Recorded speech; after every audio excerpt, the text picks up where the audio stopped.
Okay, hello. We're all here. The gang's all here. Can you see me in there?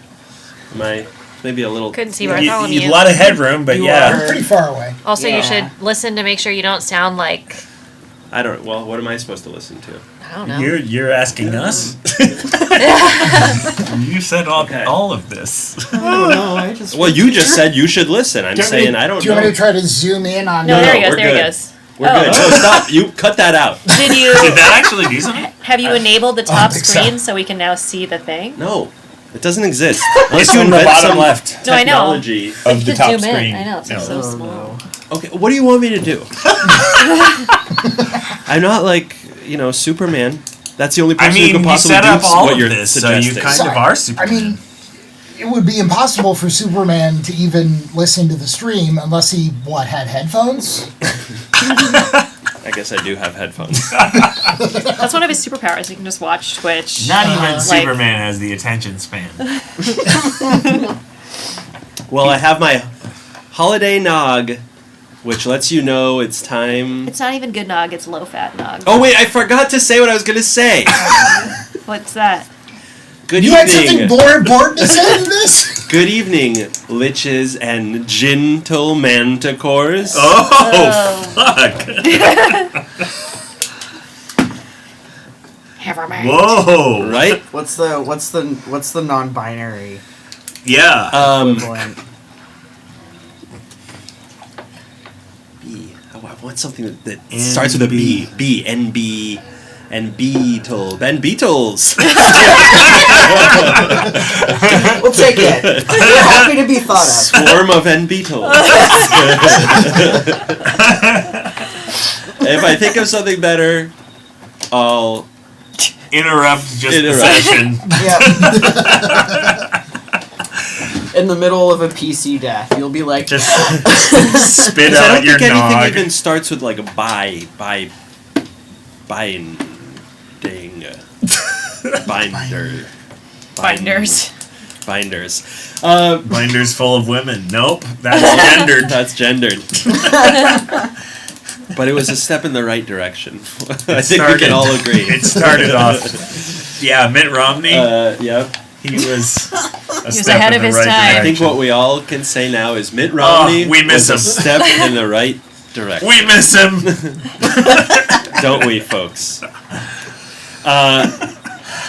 So, this is Long Strange Cantrip presents What Rough Beast, a Curse of Strahd 5e campaign taking place in this world, the world of Earth, our Earth here that we love so well, and we treat it with respect and care. you say, We love it. you say that like the Earth is standing right behind you. We love it. The Earth is right behind me, isn't it?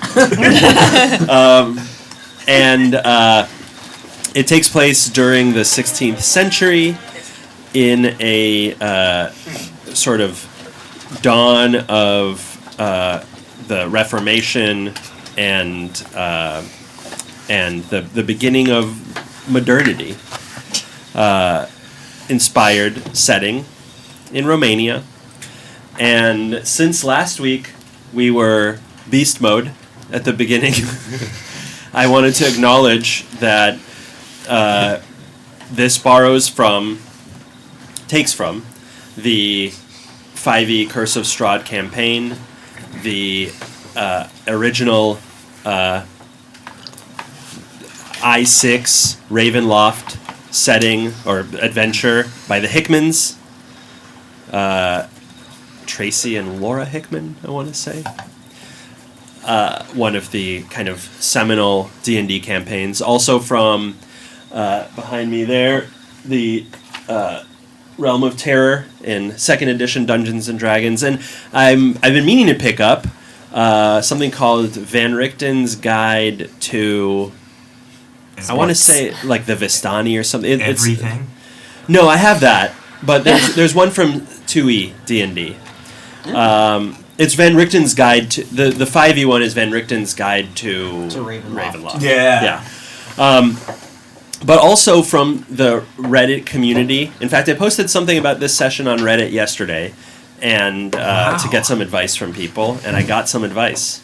But also in particular the creators, Pyram King, MandyMod, DragnaCarta, and others. So thank you to those people.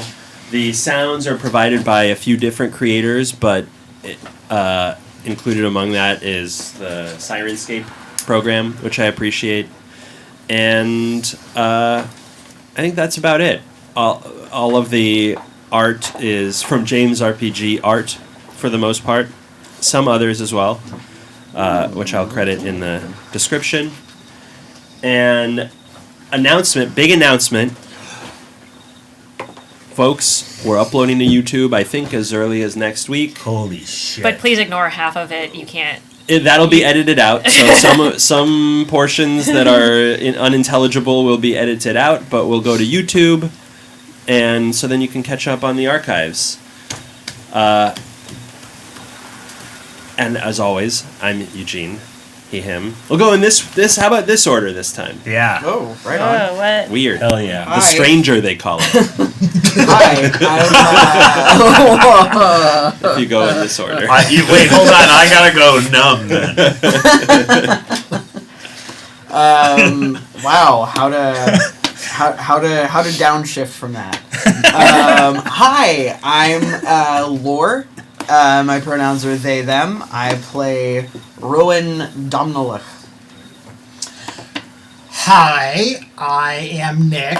Pronouns are he, him. And I play Father. Oh. This guy. I guess if we're going in reverse order, this is Bartholomew. Yeah. And I'm Li Shen. My pronouns are she, her, and I play Lady Lan. I'm Alec. I play Eric. He, him. And now we can kick it over to Now we can kick it over to a little introductory video. You should put "Fight for Your Right to Party" under it. Okay. Fine. We have live editors for this, right? Yeah. And you gotta fight for your right to party. You know, this Streamlabs controller app is doing it for me lately.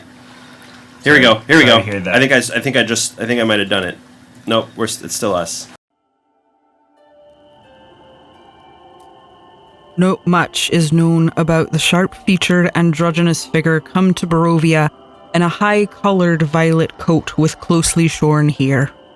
Rowan Domnalech makes himself of use to the nobles they travel with, entertaining with a classic tune and his high ethereal voice, not to mention a good bit of gossip with the ladies of the court. Rowan may well imitate the aloof manner of a courtier, but just beneath a practiced facade of calm rages a great anger. And there's something else about them too, something unsettling, ancient, and cold.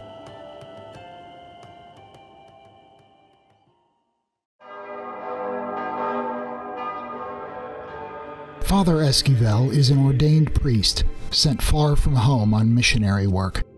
Though his vestments are threadbare, his hygiene limited, and his ecclesiastical knowledge a bit lacking, he is empathetic and friendly enough. He's on the younger side for a priest, but whatever his life before the cloth, it must weigh on him heavily, for physically he seems aged well beyond his years. He claims to be happy in company and sharing the difficulties of the road, but you might get the sense his smile is feigned.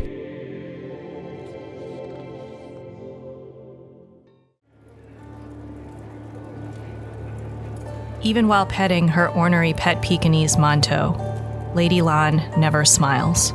A severe Chinese lady dressed in elaborate silks and other finery, Lady Lan never seems to have a hair or jewel out of place. Despite having traveled many months through the deserts of the Silk Road and faced all manner of challenges, you will never see her with a smudge in her makeup. And yet, anyone who spends enough time with her will notice an anger glimmering behind this otherwise impenetrable exterior. Something must give.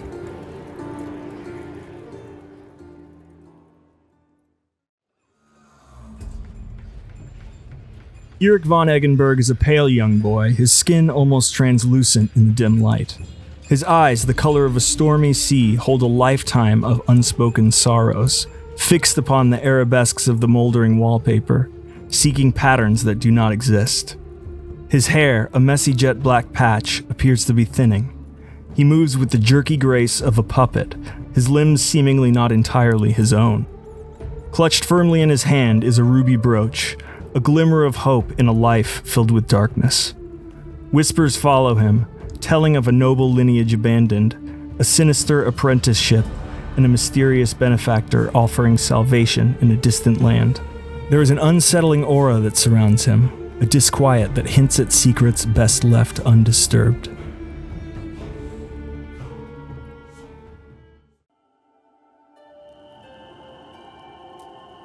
Not much is known about the sharp-featured androgynous figure come to Barovia in a high-coloured violet coat with closely shorn hair. Rowan Damnalik makes himself of use to the nobles they travel with. Continued loved him. Telling this story about Jimmy Fallon. Jimmy Fallon. Fimmy Jallin. Fibby Jallin. And welcome, Fimmies and Jallins. And non-binary palins. Oh yeah, there we go. We'll start off as usual with a little recap of last time. You won't believe what happened last time. It's true. Some of it is unbelievable. I actually somehow forgot that part in my notes about last time. But I assure you it was significant. So, last time you were setting off from the Tsair camp after your part enlightening, part perplexing reading with Madame Ava, the seer, who gave you some insight into how you might destroy Strahd and perhaps escape Barovia. Maybe insight is too strong a thing to call it. Some cryptic messages. Setting off on the road, you came upon a tower that was teetering over the edge of a precipice, and there you found a mysterious pendant with a dragon on it that was always cool to the touch, and also got a glimpse of the valley ahead. As you continued on, you were accosted by some wolves who were vicious, out for blood, and you noticed some more wolves off in the distance, but you managed to dispatch them without too much trouble. From there, you came to the bridge over the Tsair Falls, where you ran into a revenant from the Order of the Silver Dragon. He said their seat was a place called Argynvostholt, and he'd been ordered to stand guard here and stand against Strahd, as were most of his brethren, and he directed you to who you might speak with at Argynvostholt if you wanted to learn more. And then you decided to do a little bit of fishing, and very improbably, Father Esquivel was pulled into the pool at the bottom of the falls by a hunter shark that somehow had made its way into Barovia, and you fought that thing off too, actually pretty effectively, and recovered from it a ring and some gold. That's But right. not the shark itself, But not the shark itself. unfortunately. You continued along your path. Blue, the raven that had been accompanying you until that time, departed with an enormous flock of hundreds and hundreds of other ravens who seemed to be following you. And then you ran into another old friend, Morgantha, whose windmill you spied in the distance, and she let you know that she wasn't quite ready to greet you, but that you might come back at a later time. Was she not quite ready, or was the dungeon master not quite ready? Well, I think it's. I think it would probably have to be the former one. It was sort of suspicious that she was like, "Oh, never mind." I know, but I was the person who said that you ran into her. So I guess points for creating a believable world. The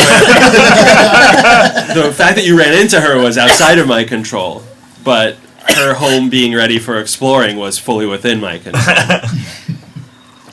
And then, looking for a place to camp for the evening, Irina was drawn to a lake that she said she remembered from her childhood. Although she couldn't... From a dream. From a dream. From the dream that she told us. From a dream about her childhood, that she had had since childhood. Although she didn't remember ever having been there. And as you set up camp and cook the fish that Eric caught, nice job, Eric. Perch. A perch. You set out to contemplate everything that happened that day. I'll say the first thing you should do is decide what the order of watch is. Who's keeping watch? I can keep watch first. Sleepy little boy. And has Eric had a dream pastry? No, they were destroyed. Yes. I got 2, and then Lady Lon destroyed them. Okay. Roll a Constitution check as you sit down to eat. Constitution. 13. Well, you want one really badly. Yeah. Is there a dream pastry around anywhere? I mean, no, I've been asking for them forever, and then I finally got 2, and then they were taken from me and destroyed. Well, that's awful. Because you want one so bad. You've never wanted anything more in your life. Yeah. I might have to search some people's shit. You may. I think you'd be compelled to. Yeah. So roll a stealth check. Okay.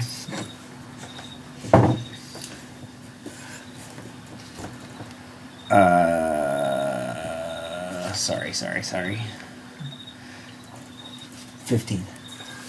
Okay. None of you notice Eric going through your things, and you don't find any dream pastries among them. So watch. Spit in some people's bags. Not even Monto? Monto doesn't. Oh, does Monto notice? Yeah. Well, Monto would notice, but he's not. He doesn't give a care. shit. Yeah. So, Irina says, We must be tissue. I fear that I'm a little sleepy. Some of us need to be on first watch. I will be. And? I'm still a little jittery. I don't know that I'll be going to sleep anytime soon. I have no problem. Okay, I can do second. Great. Gives me a lot of confidence in your watch abilities. Look, if between maybe second watch we can do all 3, so nobody has to go alone. Sure. One of you guys roll a d20. Go ahead. 11. Okay. You spend the 2 hours of watch sitting at the small, broken down, dilapidated jetty. It goes out into the water. Used to be the home to a humble boat or two. No large crafts could ever fit on this lake. How do you pass the time?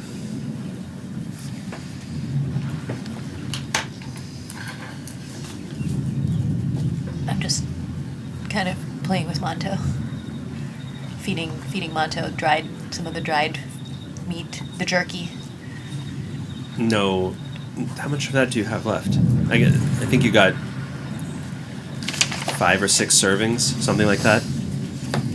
Yeah, I don't remember. Have you been eating Monto's dog food? No, absolutely not. only the best for Monto. So you're not compelled to discuss anything. I mean, would you prefer to keep quiet if you kept to your? Before we know how Father Esquivel treats the situation. I know that Father Esquivel has revealed a lot. I feel like Lady Lon would not be. She's not the type to initiate that kind of conversation. I mean, if Father Esquivel wanted to chat with her, she would, but she's not like. So, how about that? Right. Yeah. Dish. Yeah. Well, Father Esquivel, what do you reckon you would do? I think I would be struggling to find I'd be I'd be a lot intimidated by Lady Lon and probably want to engage with the story that I have backed myself into revealing. I don't want to have to do it multiple times. Yeah. Mm-hmm. So I think I would probably say something along the lines of, I can, talk about the elephant around, or we can wait. We can wait. I don't. Okay, yeah. That's good. Everyone has their secrets. I don't mind. And then Lady Lon sort of, as a little bit of a peace offering, sort of nudges Monto over and to say hi. Give Monto the back of my hand. Monto kind of sniffs and then walks away. And so, yeah. Now, Monto growls a bit. He doesn't like something about Father Esquivel's hand. And it's an unusual reaction, because he normally will lick basically anybody's hands, especially after they've eaten. Yeah. Lady Lon, welcomes Monto back and sort of sort of looks like, what is it? He's just like... I haven't had the occasion to attend to my personal hygiene in a while, so it's probably that. I'm sure. And about 2 hours later, Irina, who's already roused the two of you... Actually, she rouses Rowan first and says, maybe we just let the boy sleep. I think I'd be fine. There's no need for it. Me. So, Ira gets an extra 2 hours of sleep. And You look so pale and gaunt. But this just counts as a short rest? In nightmares. yeah, he is. Look at him sleeping so peacefully. So he is very visibly. No, this is a long rest, because what happens is, That's nice. rather than the 6 hours of sleep, you're resting for 8 to 10 hours and accommodating people's watches, basically. I see. Okay. But Eric is experiencing some horrible nightmares. Visions of Castle Ravenloft, and you have, of course, never been there, but somehow you're being ushered through these corridors by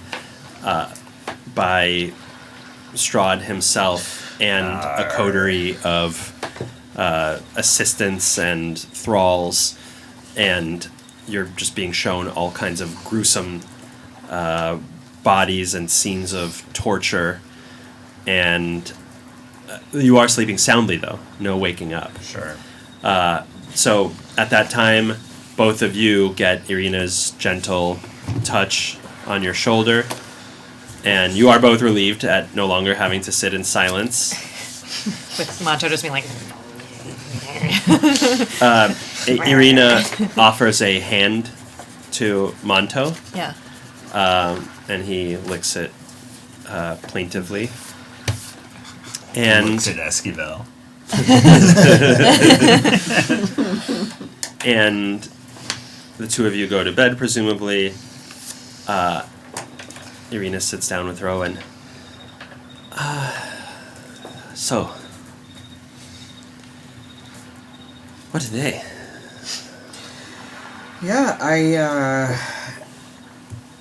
for all my knowledge in the realm of nature, I can't say that I ever expected to find a shark in a pool at the bottom of a waterfall, but, this is quite a strange land, so I'm not really sure why I'm surprised by anything anymore. The few times we have had outsiders, they do remark on how strange it is here. You're not the first to say. It is quite remarkable. Roll a d20. Roll a pretty gemstone one. You're 15. Okay. You two, again, sit at the jetty, hearing some tossing and turning, some gentle snoring from Monto, less gentle snoring from Father Esquivel. Guy needs a CPAP machine. It's Lady Lon must have stuffed something in her ears to be able to fall asleep. And Irina says,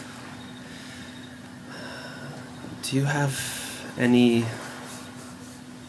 notion of what you'll do when we get to Vallaki?"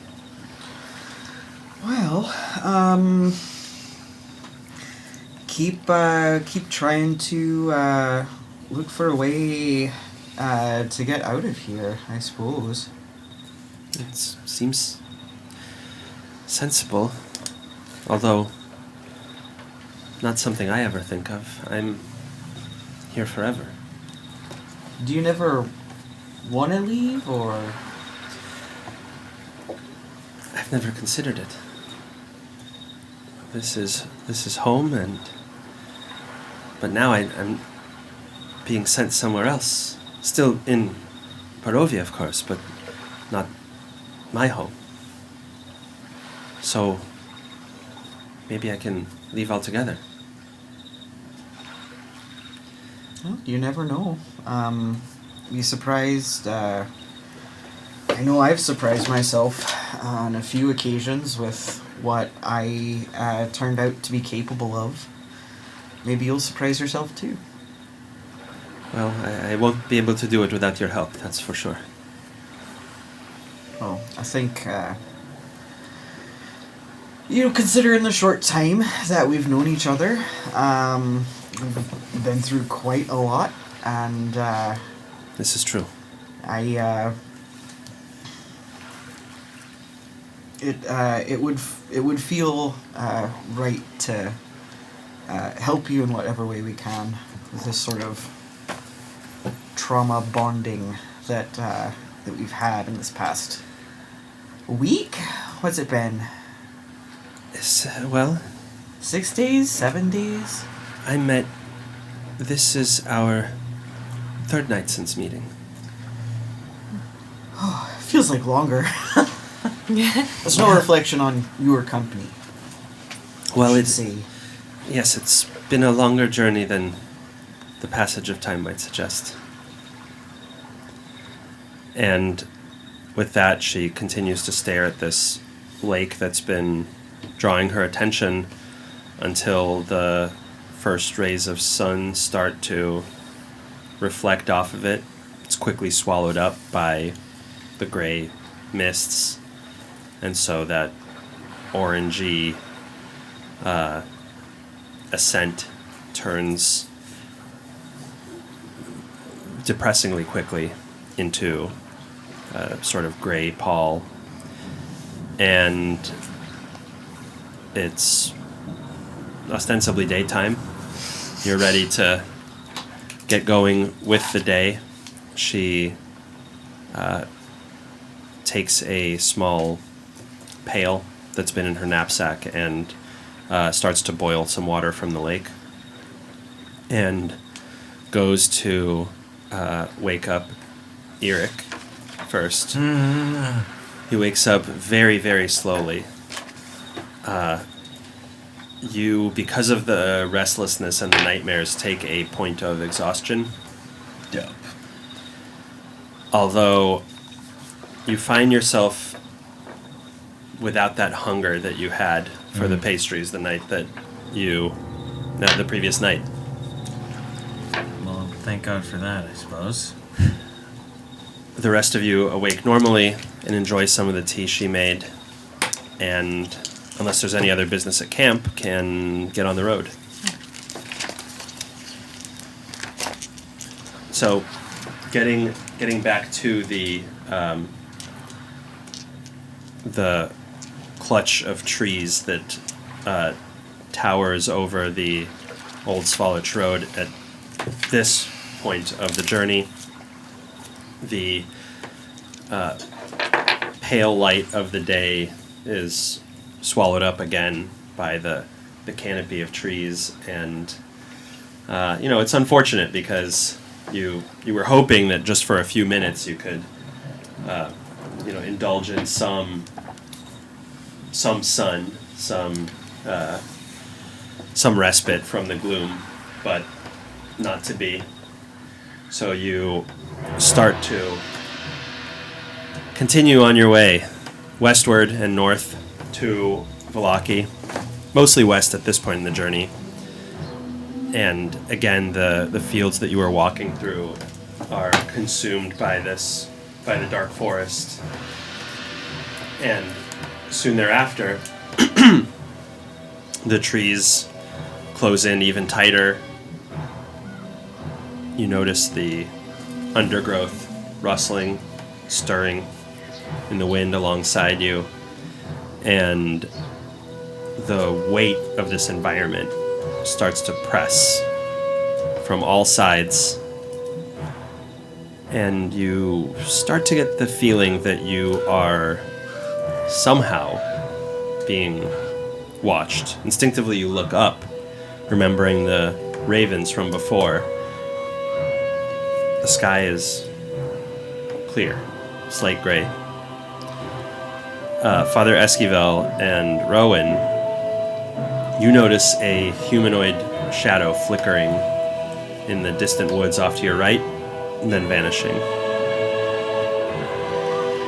I think really, not looking at it or trying to alarm anyone, Rowan just says aloud, calmly, "I think we're being followed."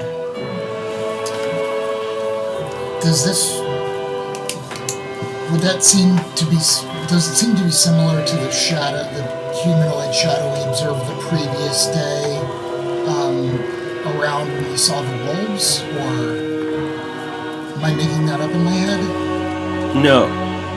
Yes, I think you are. You saw the wolves, and then you saw the fur and the teeth of the wolves that you clocked. And then after that, to a zombie. Right. Yes. Mm-hmm. So this is a humanoid shadow we have not previously noticed. No, not something you noticed before. Okay. Although you do, it seems different, more bestial in its kind of bearing. I don't want to be an alarmist, but we were warned about werewolves in the woods to the west. Sounds like something an alarmist would say. That's fair. I don't want to be one. Maybe I just am one. You could be. Look to your right, look to your left. If one of those people isn't an alarmist, you are the alarmist.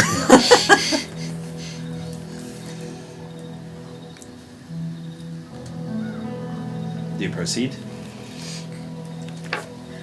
Don't see this as having much Yeah, not much choice. Yeah, I suppose you're right. But Lady Lon does, kind of prepare her. She makes sure that Monto is sort of snug in the sleeve, and prepares her her dart.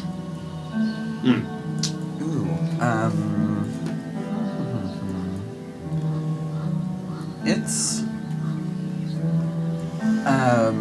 It's a new day. Can I say that this morning when I cast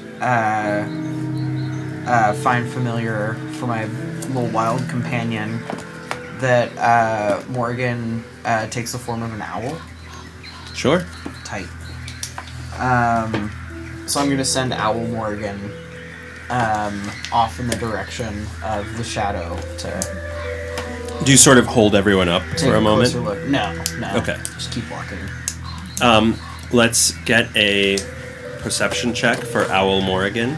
Right. Let me get some owl stats. I find it very bizarre that there's no dog stat in the. It's Mastiff. Is it Mastiff? That's what I got. Which is hilarious. Big dog. Yeah, That I don't is- know why it's that specific. That is but really not at all what Monto is. No. it is. I mean, is the idea that there was less dog breeding at that point?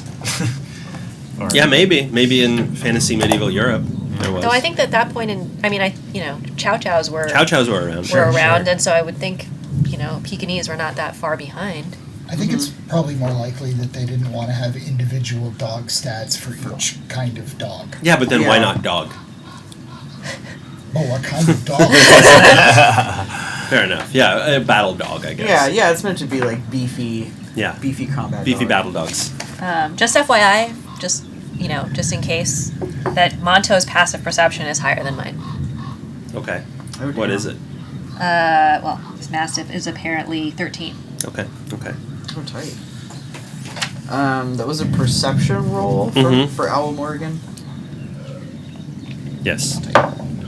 Oh no, that's a 9 total. It's daytime. She's an owl.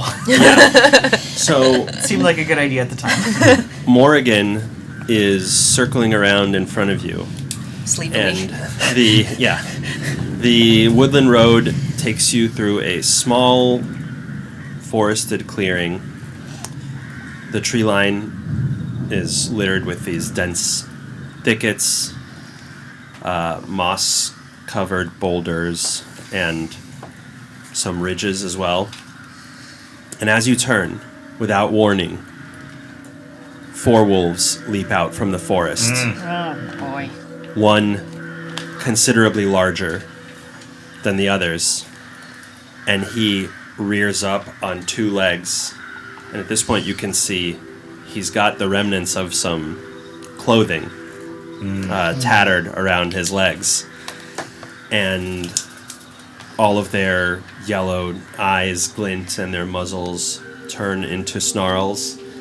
And we can roll initiative.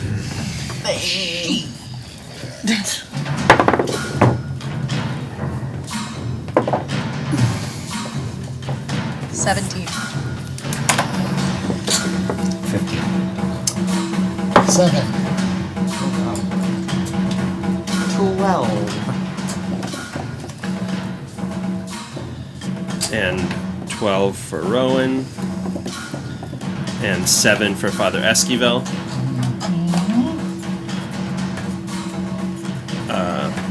So sleepy. And I'm an owl. 20. Actually, no, that doesn't make sense. Then I would be not sleepy. Yeah. Daytime owl. Yeah, I'm a daytime owl. 2 20s in a row for these boys. Okay. I didn't used to be, but now I'm a daytime owl. We've got W. Dot. LL. Cool J. E. Wait, R first. And F. and let me retrieve the visual aid. Furl. Yeah. Can you? There's a secret coded message there. Okay. Oh. Oh, that's tight. Yeah. Whoa, there's more? Oh. Oh, shit. Is this why we had to get that new 3D Wow. printer? No, not entirely. Wow. Did you paint this yourself? No. Some parts, not all of it. Wow. Okay.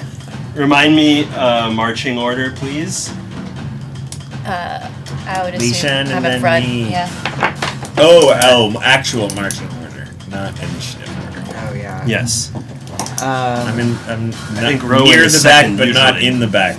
Yeah, if I was warging through my wild companion, then I would be behind someone with my hands on their shoulders. Right. Probably Lady Lund. The camera view does not do it justice. That's right. How do we? But It's actually, just it is a never little going better. to. Even that little screen is helpful. I can Okay, I can okay. still I'm see just more. saying for the people, Yeah. they don't know how cool this looks. That's all All I'm right, saying. people. This is how cool it looks. It looks cooler Oh, than I'll you have think. to take pictures. People, this looks cooler than you think. Okay. We've got little Eric and Irina and 3 wolves led by 2 werewolves. 2? Oh no. Mm-hmm. Okay, we proceed in initiative order with the werewolves. They immediately they sort of bark and gnash their teeth at Lady Lan in the front and run at her. They got the little room next to her, and each takes 1 claw attack first. Since I had my attack prepared, does that spawn anything in terms of like a reaction? No, because this is their first turn. Armor class is 15. Yeah, correct. Okay, so first, each claws at you, and each succeeds, knocking you. Roll 2 strength checks. Come on, Lady Lance. Checks or saving throws? Sorry, saves. Okay. 10. And oh wait, actually hold on.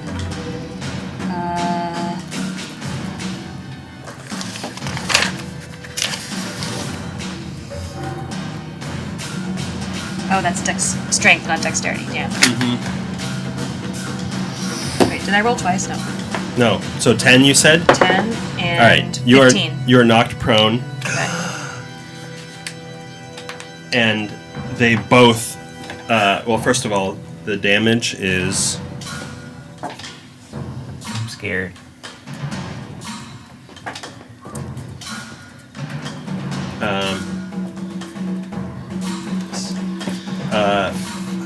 8 plus 14 damage, Yeah. God. and then they bite at you. Then they bite at you. Their teeth tearing at your fallen body. Do they have disadvantage? They don't have disadvantage, Even though I'm prone? Only for ranged. and Oh. one of them hits. Roll a Constitution saving throw.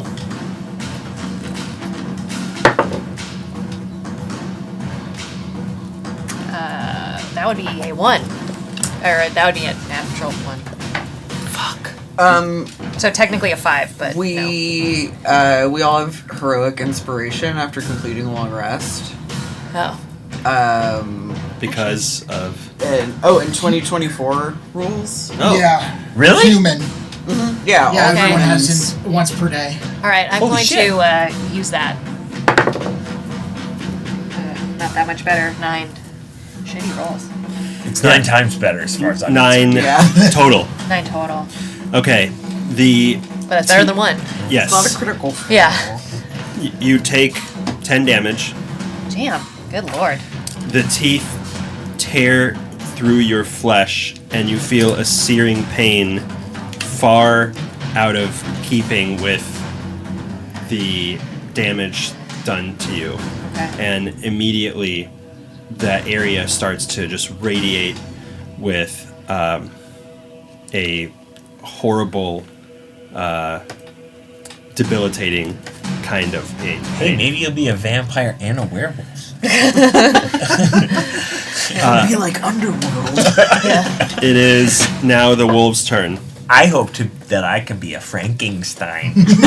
I will say that I don't, it's up to you, but I do feel like that level of attack on Lady Lon would probably spur Monto at some point to take action, even though Monto is not normally aggressive in that way. Okay, what does he do? You can roll I initiative don't for want Monto to die. He's still in the sleeve, but he would bite at anybody who's right by. 16. Okay. I'm scared for Monto. And Monto is at a 16. Okay. No I problem. mean, if Lady Lon is like prone and at 11 HP, Yes. I feel like Monto is.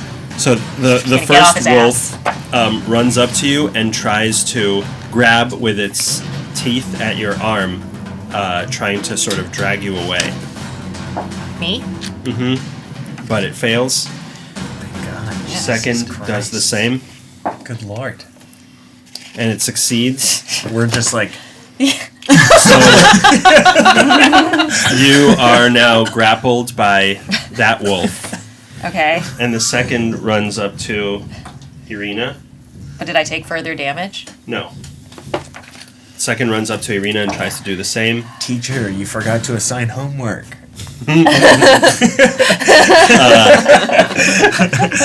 And Irina You got me.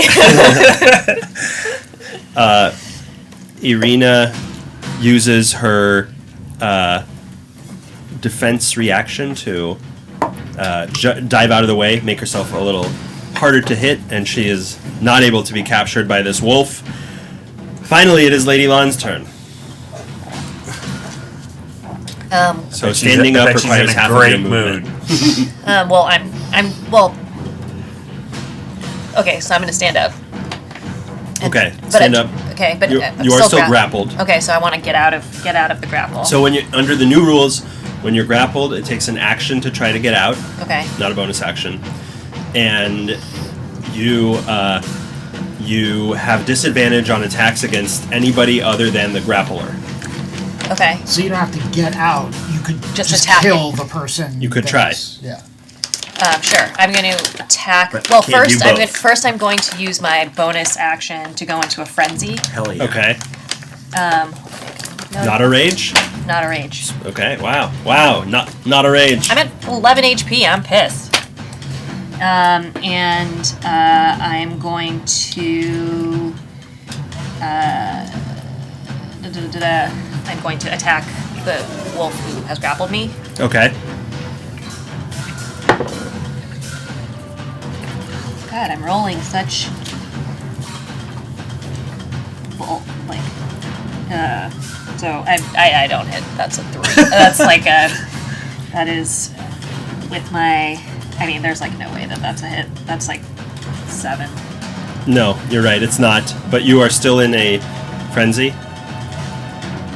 Yeah. Do you lose the frenzy if you don't? No, I don't think so. Okay. So next up is Monto's turn. Hell yeah.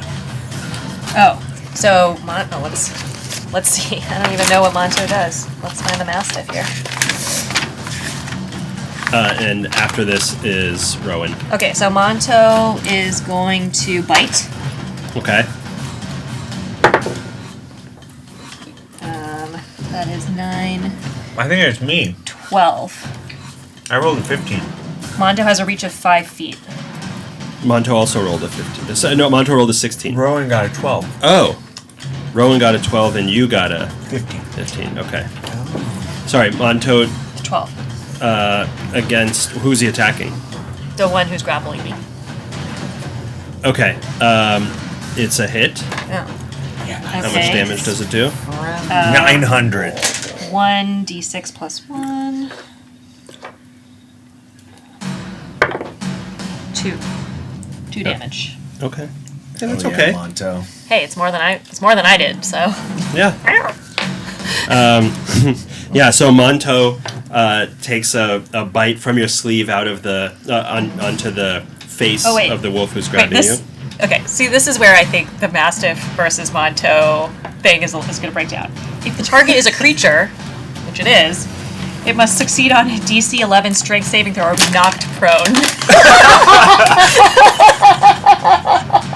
Well, look, I mean... I'm imagining, like, the Monty Python rabbit. DC what? 11. It just succeeds.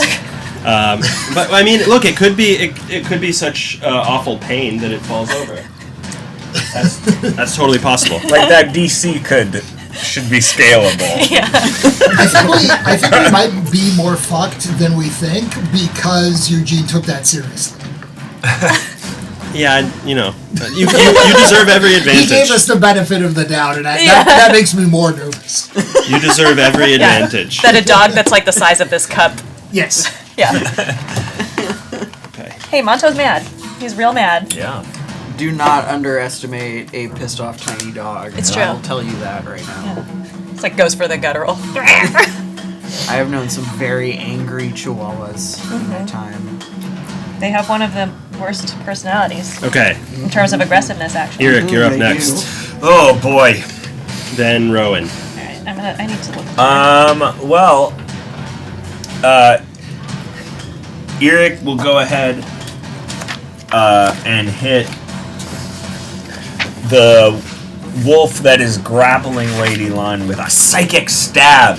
Nice. He goes, yeah! So that is, I believe, an intelligence saving throw. Yes. Yes. Okay. And the DC? 14? Yes. It just saves.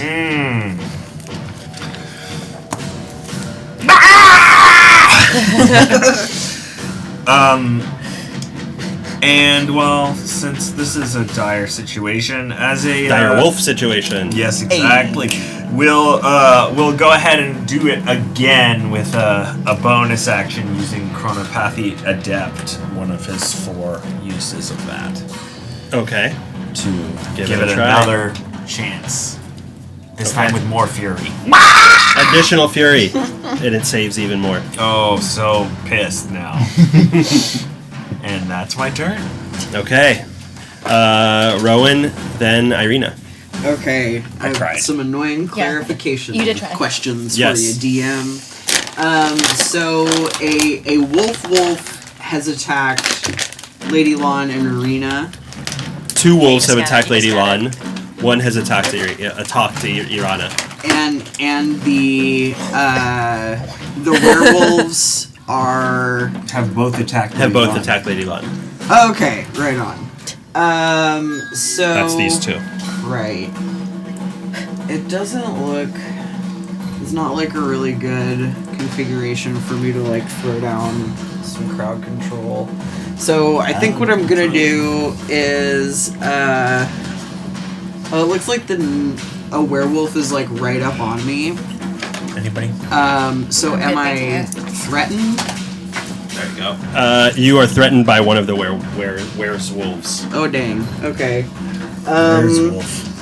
So I'm not gonna do ranged attacks.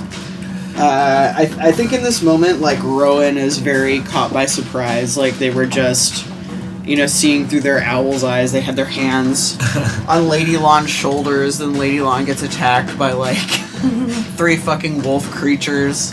Yes. They're shocked. And I think in this moment something happens that they probably haven't done before. Just a moment of really intense emotion. This like light starts kind of pouring out of them. Ooh, I like the sound of this. And they just let loose a word of radiance. Okay. So Wow, a word. Yeah, what's the word? No. I mean they like wolves are big dogs, so Yeah, that's true. No. No, I'm kidding. It's more like a no. Yeah. I cast Cesar. holy water spray bottle. So burning irradiance erupts from you in a 5-foot emanation. Each creature. What's the shape of the emanation? You have to, isn't it 5 just, feet. Yeah, I think it's just a 5-foot 5 feet in every radius direction. It's a around radius, you yeah. Like in every a- direction. Yeah, Okay. but Like not a including pulse of- the point of origin. Okay. Yeah. So every square in a circle. Okay. Got it. Yeah. Got it. So that would affect these two. Yes. So they need to make a Constitution saving throw. Okay. They both fail. Nice. So they're going to take one. Actually, I have a d6 in my bag. Ground control. Ooh, they both take 5 damage. Hey, that's pretty good. Yeah, not Okay. bad at all. And then I am. So their fur seems visibly singed by this holy light emanating from you. Cool. Oh, my holy light. And then I'm going to. Sorry, I'm looking for something on my sheet, and I can't seem to find it.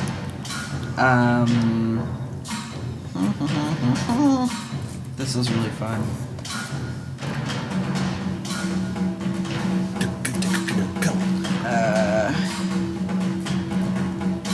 Yeah, why doesn't it have... Sorry, I'm trying to find my list of starry forms, and it does not seem. I totally to forgot be, that you could do multiple starry forms. That's very cool. It does not seem to be on here. Yeah, I'm just trying to. like the Wonder Twins? Mm-hmm. Like the Wonder Twins. Activate. Form of a star.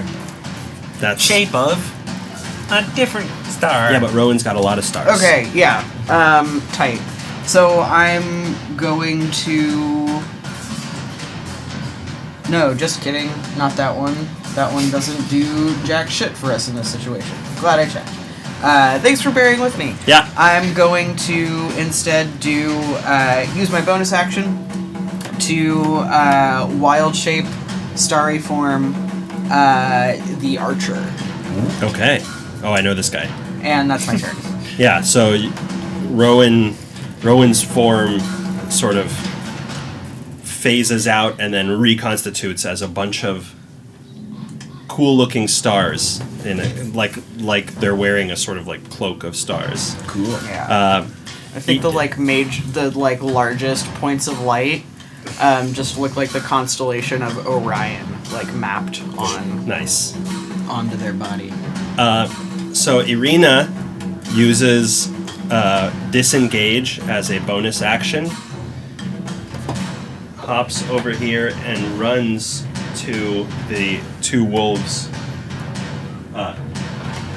engaged with Lady Lan, and stabs at the one that Lady Lan and Monto had previously attacked to try to free Lan from the grapple. And her rapier strikes the rock next to it and Wow. ricochets off. We are not rolling well. No, you are not. I think that's correct. Yep, that's correct. Eric's gonna use his reaction to attempt to manifest an ability to have that attack go again. The ability is called Again. Let's see. Wait, I have to see if it manifests. And it does, Okay, with no strain. I'm going to say, rather than going again, you suddenly have the sense, like, It's like history changes itself. nobody knows that Yes. that ever happened. So suddenly you feel as though you've forgotten something, and the rapier is now sticking out of the wolf. So much so that Irina has to move her hand over to grab it and pull it out, and it deals. Okay, there's a possibility of very good outcome here, and that was the opposite. 2 damage. And it is Father Esquivel's turn. Father Esquivel is going to Uncle Esquivel. Uncle Esquivel. Regular Esquivel. Pops. cast Papa's Eves. Cure Wounds at a first level, moving close enough to Lady Lawn to get in touch range. You do so. Let me roll those dice. Why is that not? Oh, it's because I'm on the wrong menu. What are you using there? Just the Beyond? app. Beyond? Yep.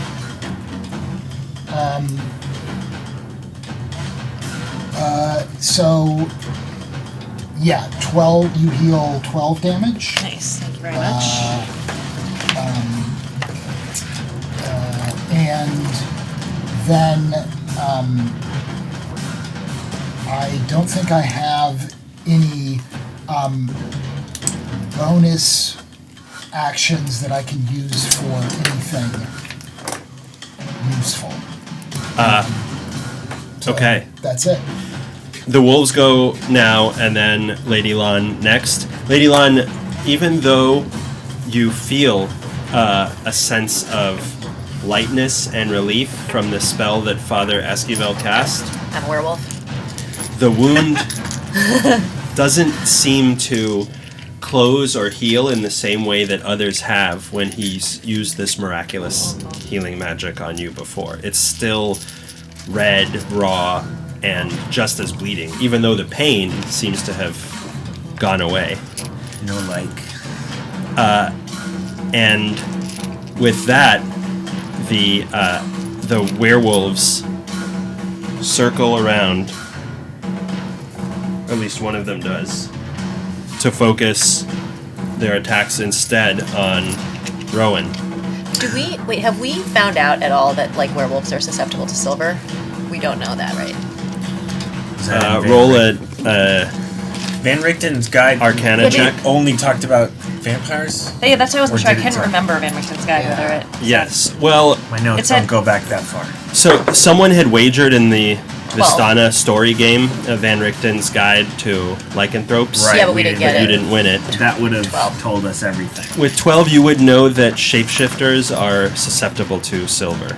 Okay. The werewolf that was singed I have a by silver short sword. the light of Rowan's spell, it at the beginning of its turn, its fur seems to regrow in the places where it had been so damaged. And they now attack at first with their claws. They have pack tactics, so they have advantage if they're with. Oh, fuck. Oh, great. And Rowan's armor class is 11? 14. 14. Oh, great. Okay. Both hit. Yikes. The first one just uses its damage or uses its attack to grapple you instead. And the second deals 6 damage. And then the one that has grappled you starts to pull you away. Lady Lon, you get an attack of opportunity. Okay, I take it. Okay. God damn it. Eugene, she's up right now. 7. Isn't she? She is up. Oh, I'm up? Well, didn't you say you got up? Oh, yeah. 7 doesn't hit. So they can move at half their speed. And then they both try to slash at you with their claws. Why am I rolling so bad? One succeeds and deals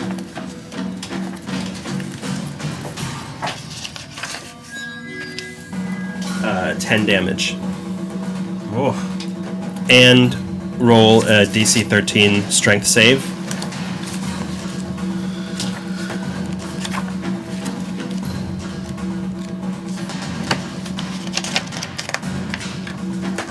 Did strength save? Oh, me. Yes. Sorry. I was reading things. Sucks, but 3.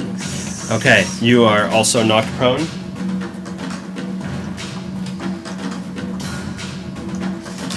I'm just a wee magic weave. The wolves now turn their attention back to Lady Lan with, so the one that has grabbed her starts to pull her away.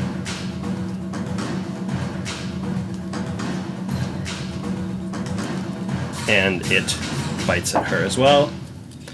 That's a miss. Oh wait, sorry, it has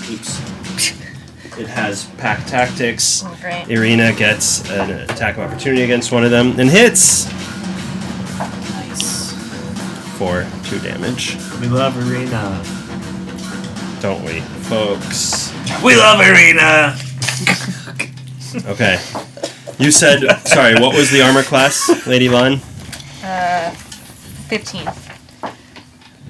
Okay, you've got 2 hits on you from these wolves, dealing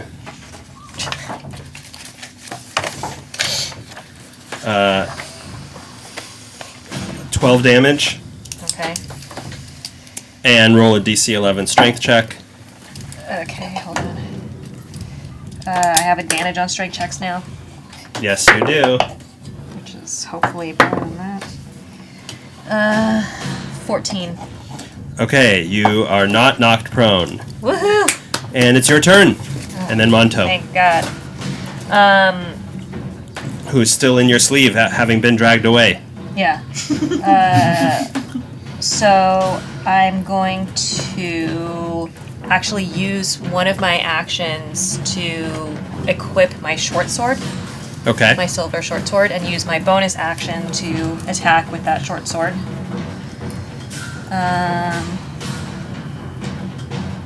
Wait, can't you only make an offhand attack if you've attacked?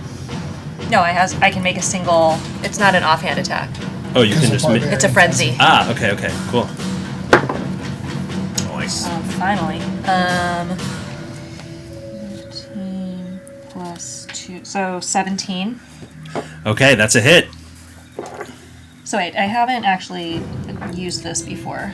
So I think it's 1d6 damage. But is it just d6 or do I get to add anything?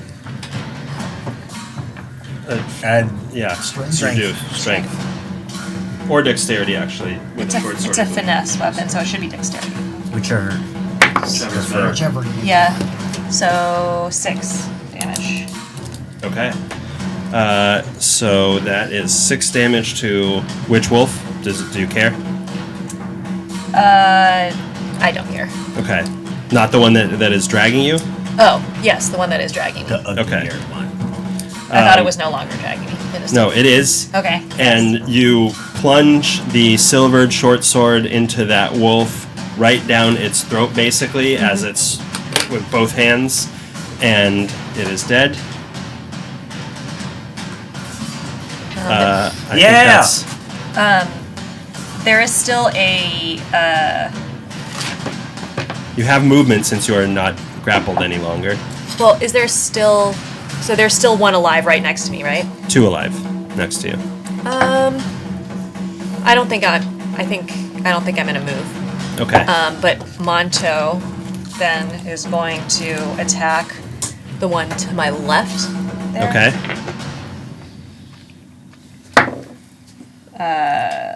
That is not a hit. That is a 5. Nope, not a hit. Okay, Eric, then Rowan. He barks as his bonus action. Eric's gonna get just Not allowed. You're just gonna get a bit closer, not particularly close. Well, he can knock but Okay. a wolf prone, next so. to Esquivel there. Seems reasonable.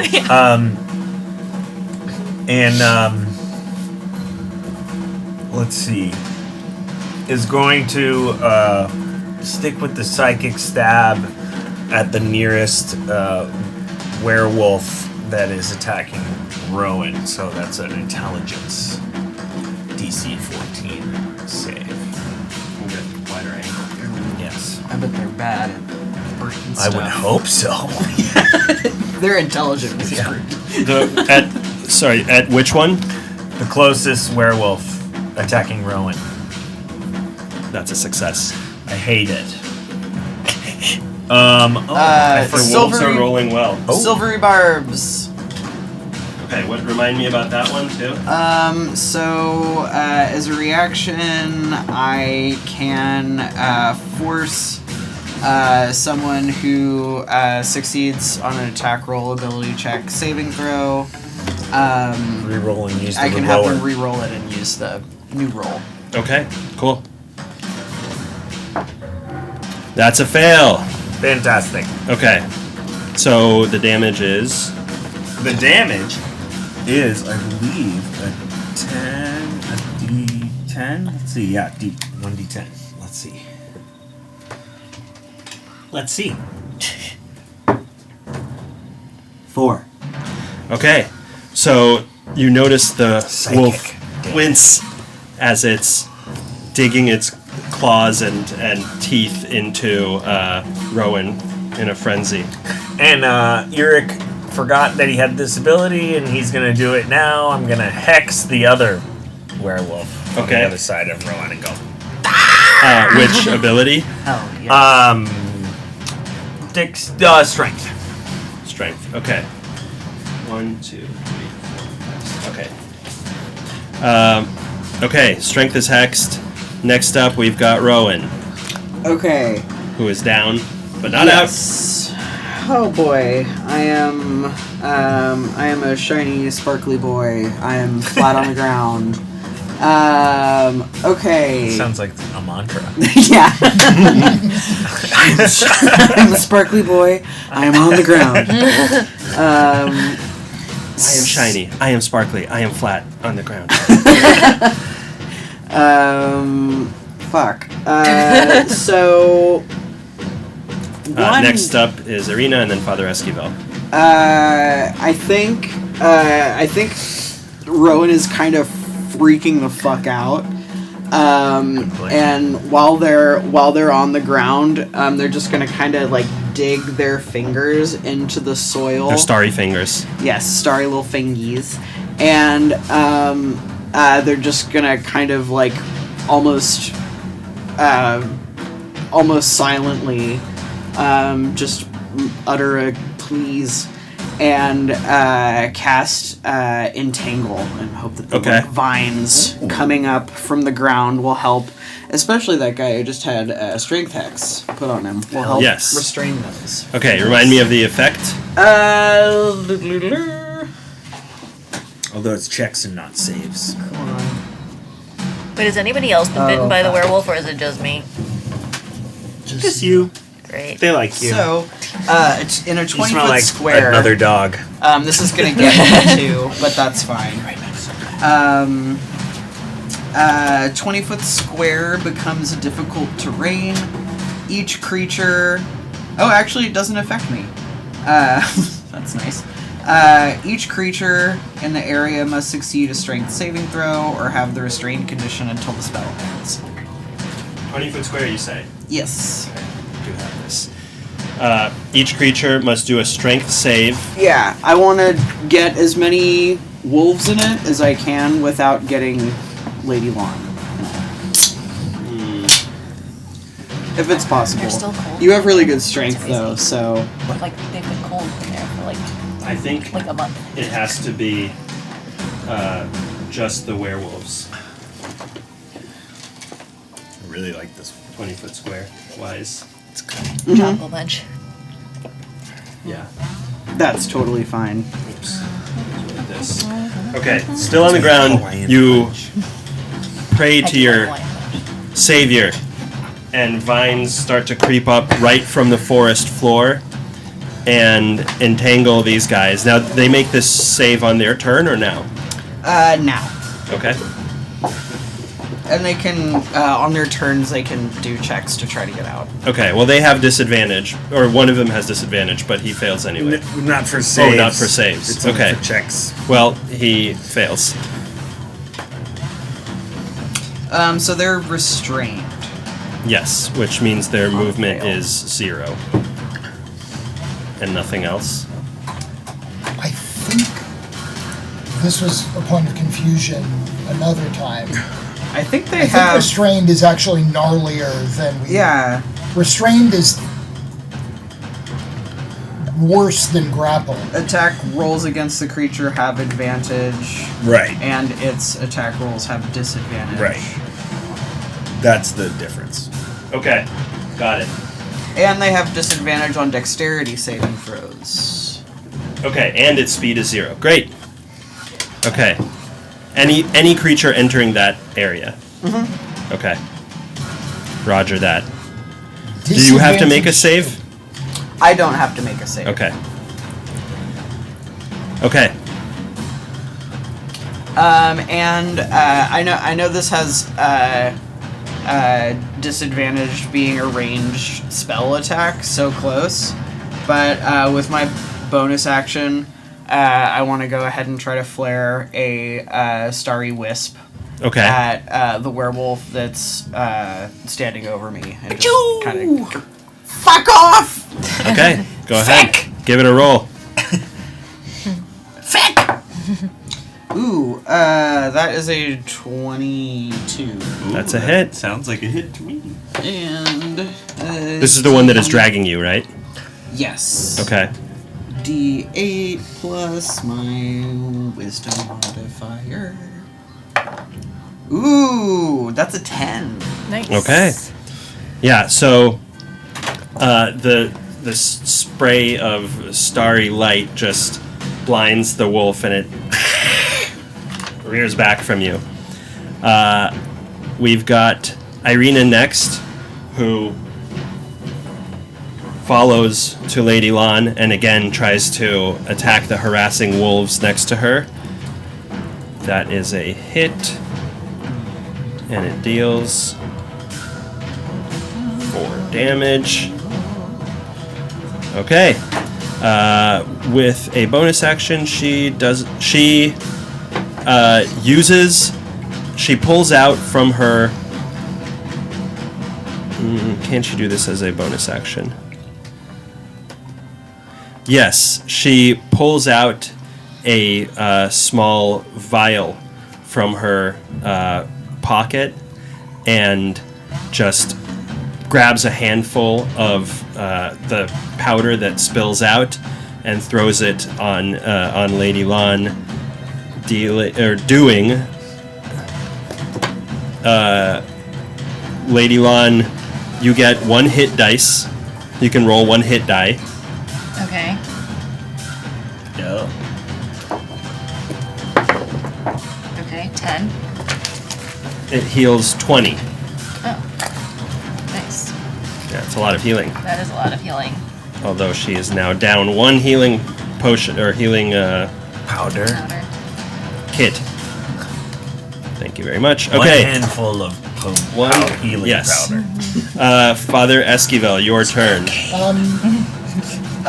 So game. your entangle changed my plans a little bit.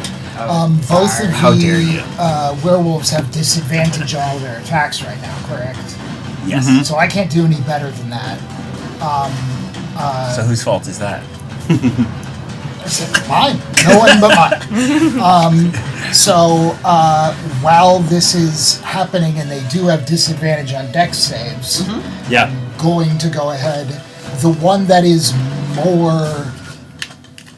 What is one clearly more damage than the other one? Or are they pretty even?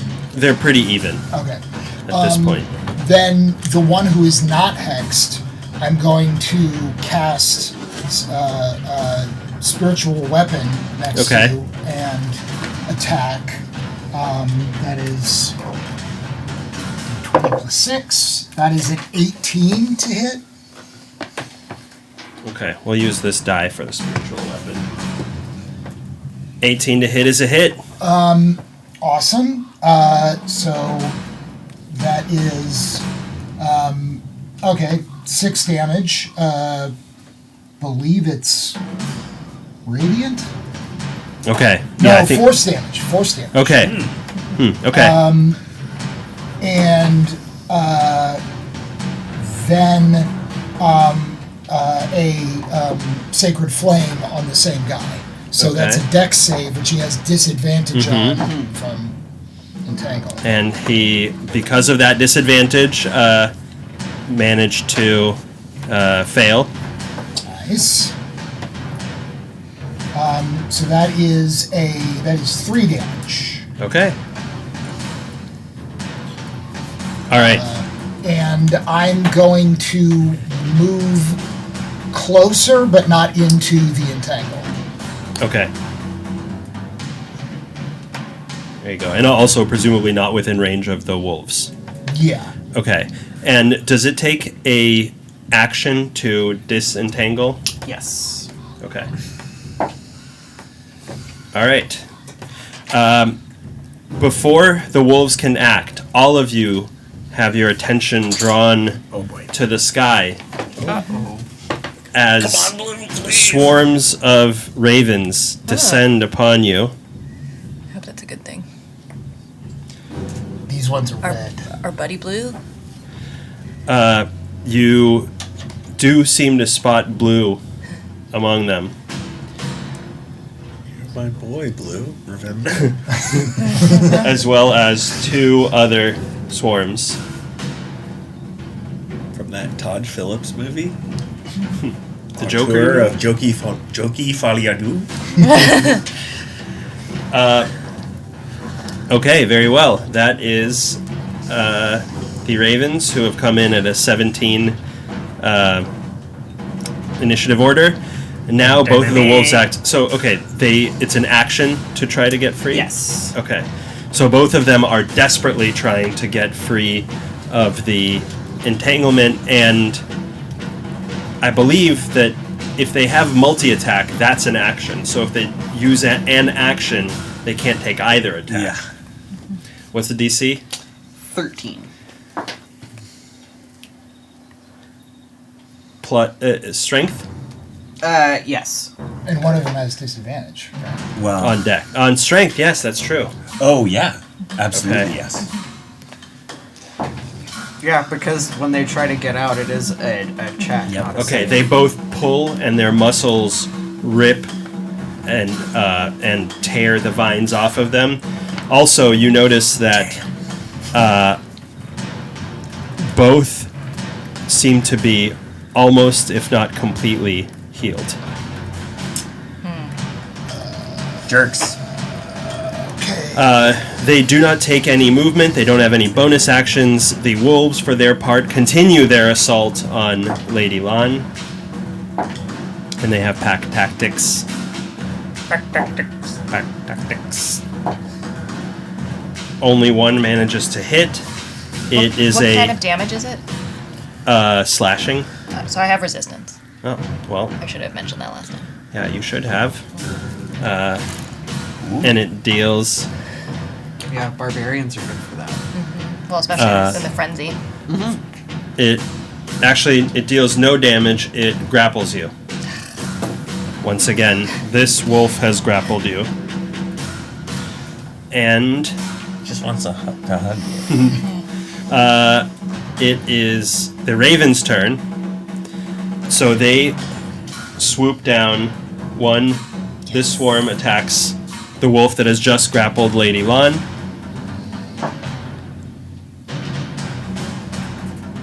Oh, these guys actually do a lot of damage. Wow. Okay, they begin to peck, and as they swarm around the wolf, all you see are just little bits of red flying. Cool. You know, an eyeball, an ear, Oh, no. a chunk of flesh. And as they dissipate, all you see is a pecked at, mangled wolf carcass. Wow. Nice. This one goes after the werewolf, trying for the same, but the werewolf slashes and they can't form a enough of a mob. And then you notice blue strike off on their own, and they go after that remaining werewolf and a single raven. It only ever can deal 1 damage, but hey, that's okay. Thanks, Blue. Yeah, that's better than nothing. Lady Lon, it's your turn, and then Monto. So am I no longer grappled because... You're no longer grappled Okay. because that wolf is gone. So I'm going to attack the wolf that is next to me with my short sword.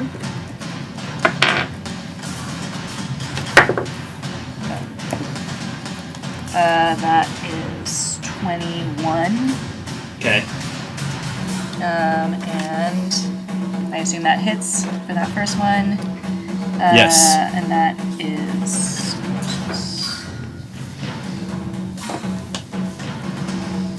Wait, what is that? Oh, and by the way, after that 20 hit points were healed, Lady Lon, you look down desperately, but the wound still seems to be pulsing and fresh. Wait, where's my... Oh, no, where's my D6? It's the one that looks like a cube. Oh, joy. I was like, wait a minute. You knew that. I knew don't that. have to tell you that. 8 Okay. damage. That's just my first attack, but is it dead? Yeah, so Okay. again, the short sword, you swing wildly, and its head just goes flying in the other direction. Blue has to Duck. pitch out of the way in order. So, in order to reach the hexed werewolf, I would have to risk being entangled. 1, 2, 3, 4. No. Okay, so I go around to the werewolf, and then I use my second attack. That is an 11. Okay. Does that hit? 11 does not hit. It's again. Okay. And It's do a you 4. manifest strain? No strain, it's a 4 Oh, on a D4. that is a 10. Okay. Also does not hit. Okay. Nothing ever happened. You just see. Yeah. He yelled, nothing changed, and just blood spurts out of his nose. But then To our Just one little perception, spurt.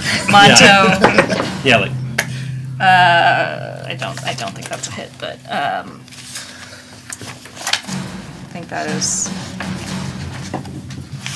think that's an 8. Probably not a hit. you should write Monto's stats down on your sheet somewhere. I should. Okay. She will. All right, I will. Probably will. I will write it now. In my weapons. Eric, it's your turn. All right, Uric, shifting tactics since he remembered that he could hex that guy, is going Hex to that shift guy, man. to is going to shift to an attack mode. And just opens his coat. Silver crossbow bolt flies out into the hexed. Okay. Ideally. Yes. Although the fact that he's hexed doesn't matter here, right? It'll do extra damage if it hits. Oh, right. And is it necrotic damage? Yes. Okay. That's not good. Yeah, that's an 8. No, Monto goes. The crossbow bolt goes flying past the werewolf, and you no longer have that crossbow bolt. You could try to find it later, but you've used 2 now, I believe, right? I collected them after the last one, so Okay. I have 19. Okay. And didn't like that, so as a bonus action, gonna use another chronopathy, or use another, what's it called? Rapid manifestation is what it's called. Rapid manifestation. To do a psionic bolt. Okay. Which is a similar ranged attack, but it's just a purple beam that shoots out of the hand. And that is... Ranged attack. Oh, that's going to hit. That's a 20. Okay, that's a hit. Not a net 20. It's right. 15 plus 6. Dirty 20. Yeah. So that's D6 force and a D6 necrotic. Mm-hmm. With a total of 11. Okay. To this one, 5 yes? and 6. Yes. Okay. As you see it take this damage, it utters this guttural like sound, and seems to have been hurt very badly. Not necessarily more badly than 11 damage, but it feels like he is. You've put some fear into him. Okay. It is Rowan's turn. Oh boy. Then Irina and Father Esquivel. So, Rowan is getting increasingly worried watching these werewolves take hits and then heal themselves. Can I try to do, something in the realm of, like, a perception or an investigation or even, like, an arcana check to try to figure out you could what's do nature going on or what we're doing wrong? Okay, cool. My nature is not great, but I will do any of that. or arcana. You could do nature or arcana. Your choice. Okay. Depending on which knowledge base you summon. My arcana's a little... I know a little more arcana. I'll go with that one. Ooh, 16? Okay. You know that based on your studies that these animals, this human animal shifters are... They're known to be very difficult to hurt. And the two things that can help kind of staunch those abilities are silver and the words that you've seen before are the wound of the grave. Oh, okay. So I think Rowan's going to say,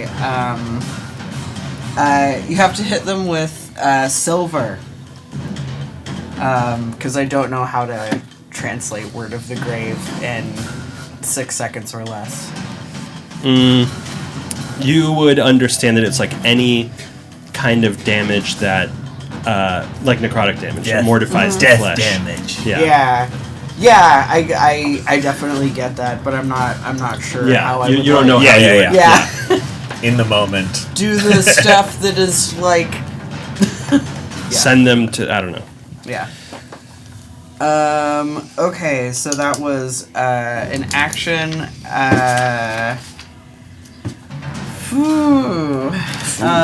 I'm gonna use a bonus action. I don't have any silver or necrotic stuff. So with my bonus action, I'm just gonna throw another starry wisp. Okay. Face. Oh boy, that's not good. 7? Not a hit. Okay. Well, that's my turn. Irina, now do they have to make a save if they begin their turn there? It's I think only if they I move think they have into to, it, right? only if they choose to, right? No? Or is it every turn? I think it's if they move into that space. I think. Yeah, it doesn't say if they keep walking through it if they have to continue making saves, so I'm assuming not. Yeah, I think it's when they just first difficult terrain. Yeah.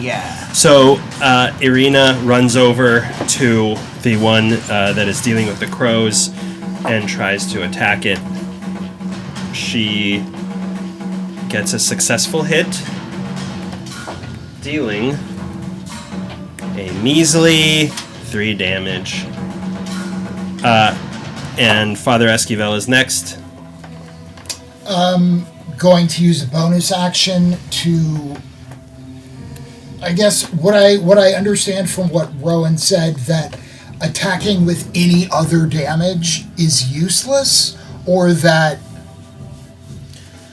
attacking with some damage is enough How to would you- prevent them from... How would you interpret it? Yeah, how would you interpret you have to hit them with silver?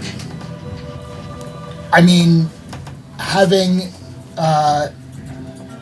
You have 6 seconds. It's a Yeah. it is I'm going to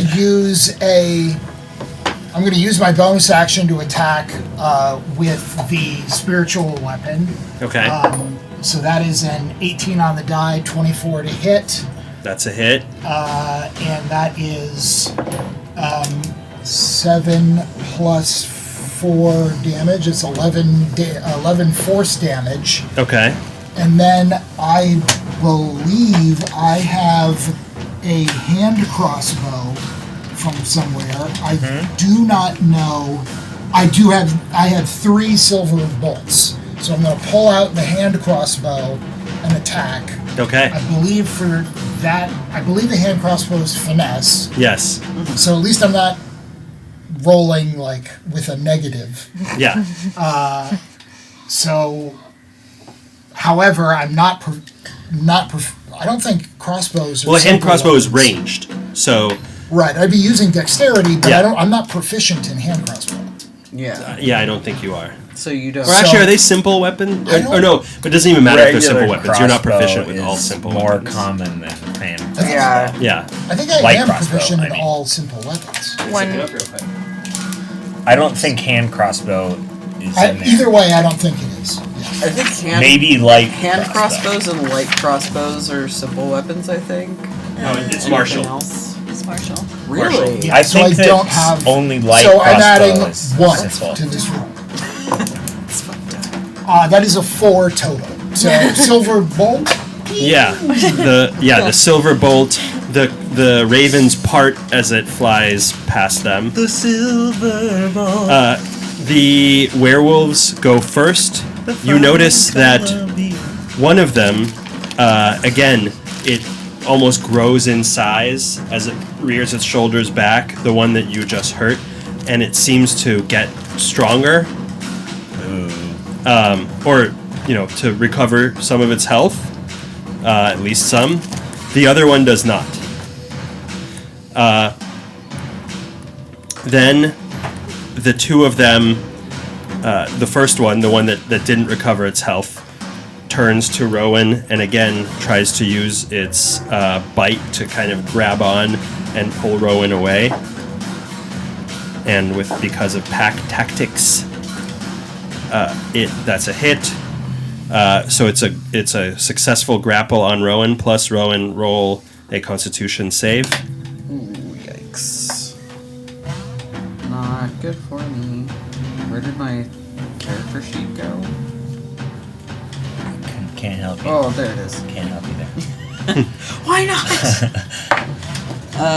Oh, that's pretty good. That's a dirty 20. Okay, yeah, you feel its teeth clench around your arm, but no other effects as far as you can tell. Okay, and then Do I take damage? no, not yet. Anyway, and it starts to pull you away. Lady Lon, you get an attack of opportunity. Okay. I will take with my short sword. Silver short sword. But that's definitely not it. It's like 8. Okay, and now it bites at. Now it tries to claw you as it's sort of holding you in place. The second one runs up. Now Irina gets an attack of opportunity, and the Ravens get an attack of opportunity. And that actually was effective.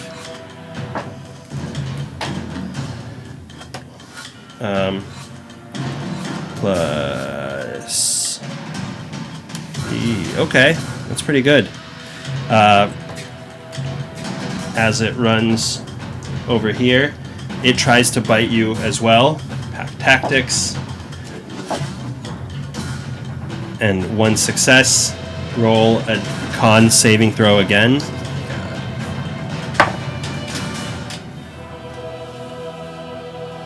Oh, that's a 7. Thank God. Oh, it's an 8 total. 8 total. Yeah. So as this thing tears your flesh away, dealing no, it's one. Well, 1d. at least we'll have pack tactics. Dealing 10 damage. Oh my God. You also feel again this searing, pulsating pain, sending just waves of terrible, crippling, nauseating sensation throughout your body. It also claws at you. Again, pack tactics, that's a success. And it deals 8 damage, and you are knocked prone. I'm down. Entangled drops. So you hear Rowan scream, Oh, no. and all of a sudden this scream is stopped by a gurgling sound in their throat.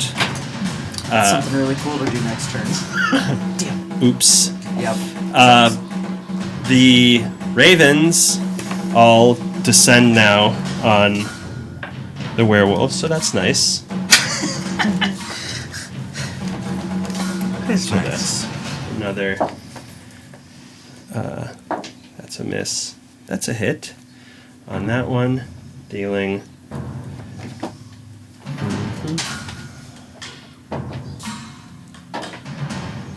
8 damage. Pretty good. Not bad.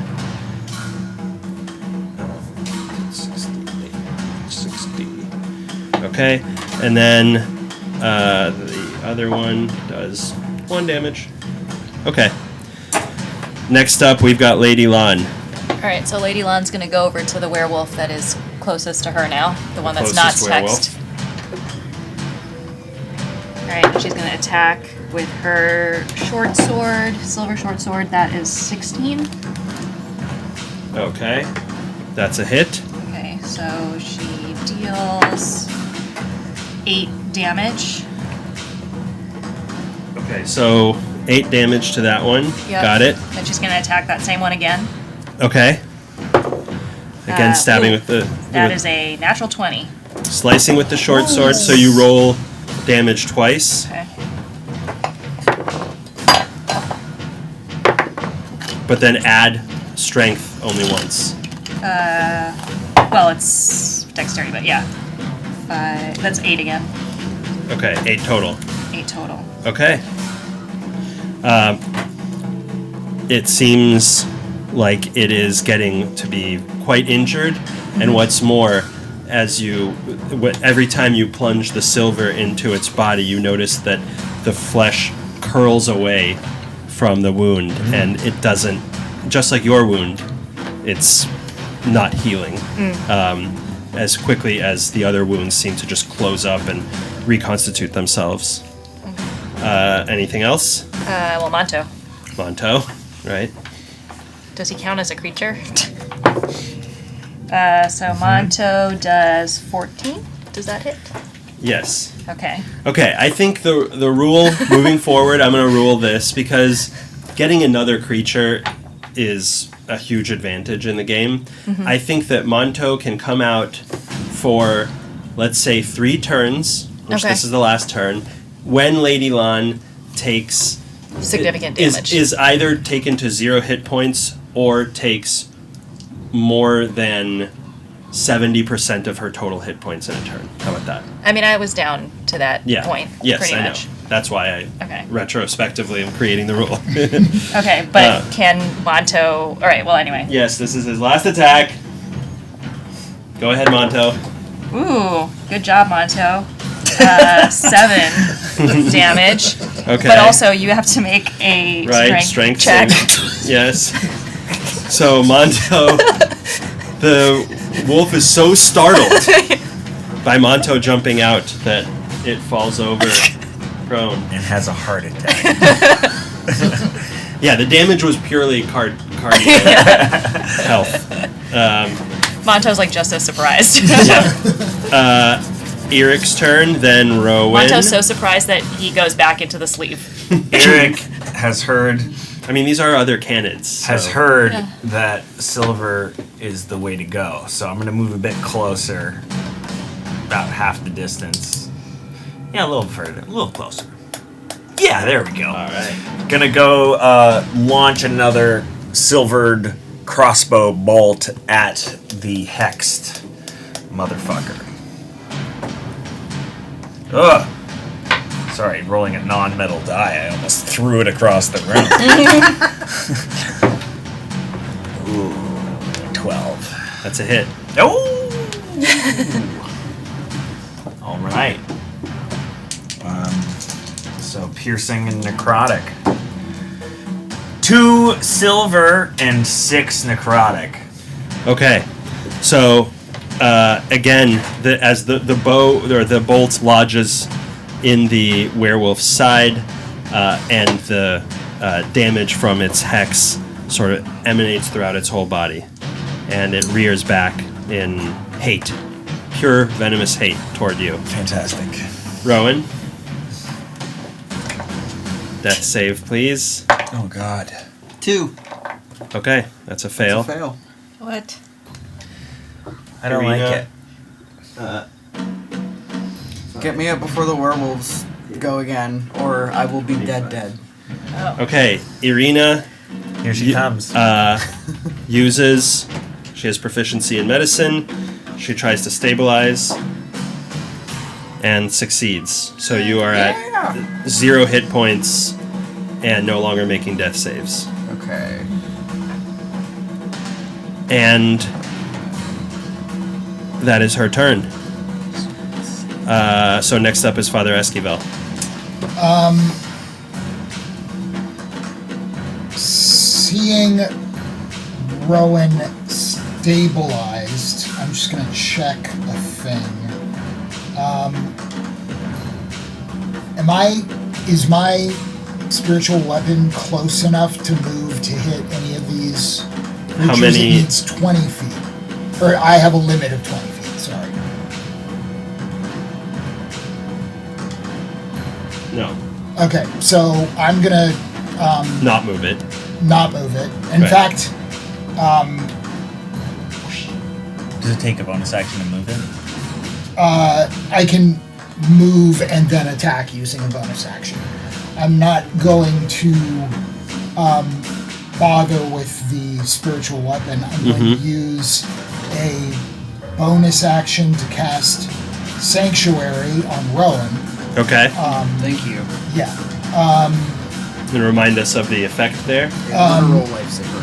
They need to, any creature who targets the warded creature with an attack roll must succeed on a wisdom saving throw, or either choose a new target or lose the attack or spell. Okay, whiz save. So also, I have 30 feet of movement. Can I get close enough to be within 5 feet? Within melee of one of the werewolves? Yes. Or both, ideally. Yes.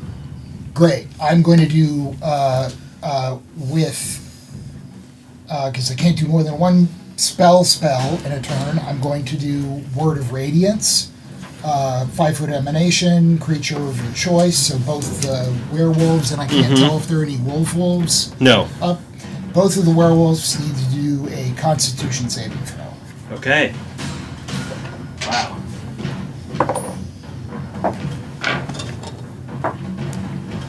They both fail. They each take 4 radiant damage. Okay. Now we're talking.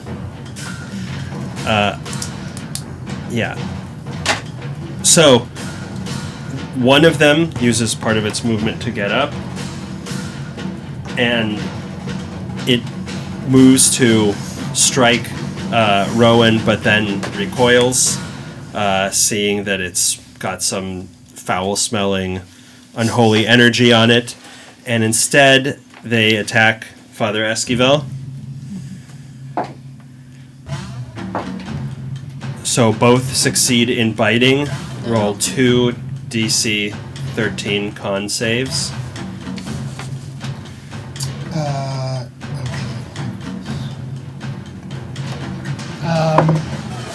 That is a 8. So I guess it doesn't really matter what the other one is. The other one is exactly 15. Exactly. Yeah. So one of them grapples you. The other one deals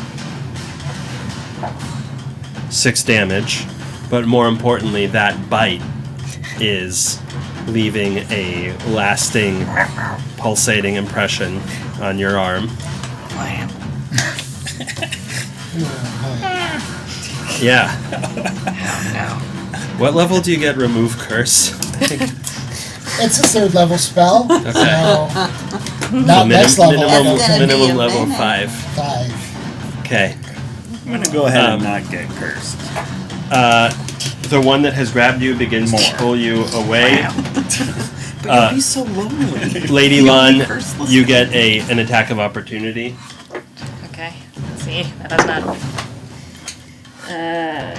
That is a 8. So I don't think that does anything. No. Again, but I take on strain this time. All right. no. I hope to make it worthwhile. Just Okay. shoes strain fly of off the mind. completely, and a clump Actually, of strain hair. of the body. 19. Okay, that's 19 is a hit. Okay. Oh, sorry, and neither of them seem to be getting any healthier. 7. Okay. 7 damage. 7 damage. Okay. That's. And they both, with pack tactics, use their claw attacks on Father Esquivel. Both of them hit. I'm going to use a luck point on one of those. Oh! Okay. And it has to, What the juice is a luck point. You don't seem I like have, a lucky I guy. have the lucky feat Oh, okay. That's okay. your from my background. origin. I feat? have happy feet. Um, It's a good film. I most likely have George bound Miller. feet. Yeah, shockingly. Yeah. Babe, happy feet, and Mad Max. Yeah. What a guy. What a guy. luck point. Impose disadvantage on an attack roll against me. So one of them has disadvantage on this roll. Okay. So, yeah, it would have failed its other roll. And So only one. yes, so you deal 6, you get 6 damage from one of their successful claw attacks. Okay. And now the ravens go back to their foul business, attacking the werewolf.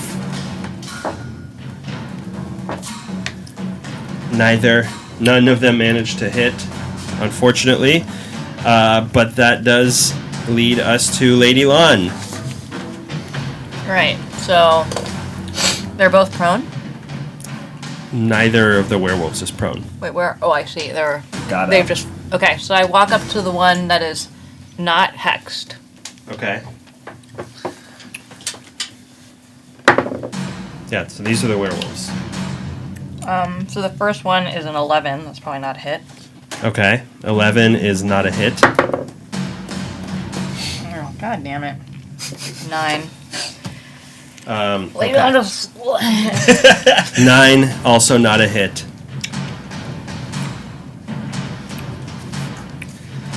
So you miss with both of your short sword strikes? Mm-hmm. Oh, pathetic. Terrible. Thanks. Very, very sad. It is Next. sad in Monto. It's now, like, puckered out. Yes. Okay, Eric, you're up next. Then Rowan. Eric's gonna launch another crossbow bolt at this hexed motherfucker. 21. Ooh. Okay, that works. Fantastic. 1 piercing, 4 necrotic. Okay. So again, this cursed bolt flies into the werewolf, and it hisses and recoils and snaps its teeth in your direction. Any bonus? Yeah, I'm gonna use rapid manifestation for my third of 4 times and do the same thing again. Okay. 19. That's another hit. To the same guy, or did they? Same guy. What? To this. So I get the hex bonus. Right. Okay. One piercing, 4 necrotic. Is that the same as it was last same. time? Wendell piercing. That's crazy. With the same die. Dice. Wendell piercing. Rowan. He's also You the same. are That down. man hasn't aged in years. Yeah. That's true. Stabilized is 0 HP. I'm still unconscious. Still unconscious. Very apt. So Star that's of my Yes. one turn. of my favorite moves of all time. Irina Hackers. now. You've never seen Hackers? It's on my list. I haven't seen it. That I know. is. I can't believe it. That is incorrect. Irina cannot heal you as she has no such magic and chooses not to use her remaining healer's kit on you for fear of a bigger emergency. No worries. I'm building a backup character in my head already. But she does attack the werewolf Wait, are you? I thought you were back up, but just with 0 HP. You're back down. I'm not up. I'm stable. You're So stable. I'm Okay, Zero you're is stable. down. Okay, Zero okay, okay, is- okay. I'm not, But you're not like, doing death saving throws. actively- Okay. yeah. What are you complaining about? You have 0 HP. I'm not actively dying at the moment. Okay. just have no Father life. Esquivel, you are next. So I'm going to call out. We should solve this very soon. I don't know if I can last another 6 seconds. And how much is half your total HP? 12. You get 12 HP. Ooh. From you saying that? Yeah. Is anyone else below half their HP? No. Okay, so 3 HP disappears into the air. Alec Cassie asks what happened to your face. What happened to my face? Oh, yeah. I had to play Luigi Mangione in a 5-second film. Which unfortunately has been removed from the internet. YouTube, yeah, because of No. TikTok and Instagram were fine with it. Yep. But YouTube said no. Wow. Yeah. Bastion of what is acceptable. Yeah. YouTube. Yeah. Although they kept it up on YouTube Shorts. Still shadow banning trans creators for saying Yeah. trans. but marketing literal insanity to like toddlers. Oh yeah, Nazis can do whatever. Yeah, that's fine. Yeah. Okay. Yeah, so 12 HP, that was an action. Bonus action, I'm just gonna move the spiritual weapon as close as I can get. Okay. We But just at least like Rowan's look up. at it going. Yeah. Yeah. I have something big I can do next Yeah, time. it's like We just watch it silently. It's like a drone. yep. Yeah, okay, yeah, that's it for me. I mean, they're. Why did that take me so long? I don't know. I was so shocked. Nobody's. Cornichons. They're great. They're amazing. My favorite pickled thing. Yeah. Oh, really? Yeah, More than an I think- olive? Oh, I guess that's true. I prefer them to olive. Really? Wow.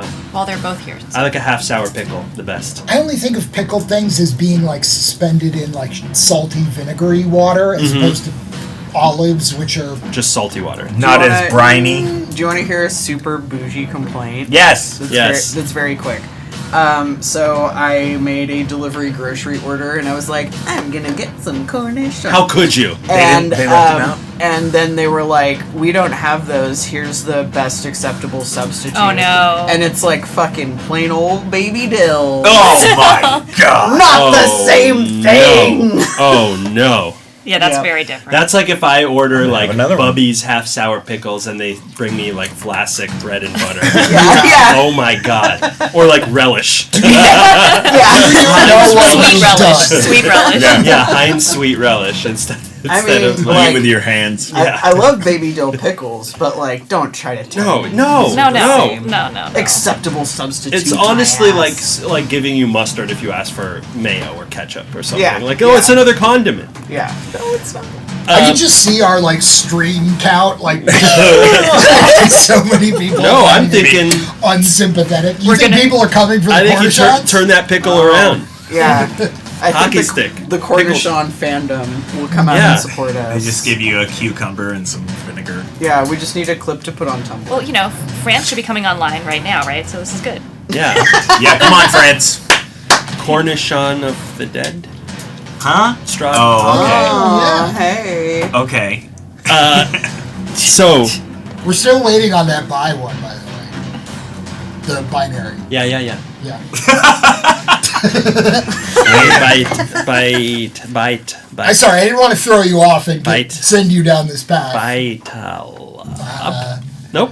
All right. Oh, I know. The bites. We've been getting some bad bites. That's tough. Nope, that's not a creature. I think it has to be a D&D creature. Yeah. I don't know enough. Biting bipeds? I'm gonna start looking. Biting biped is not in the monster manual.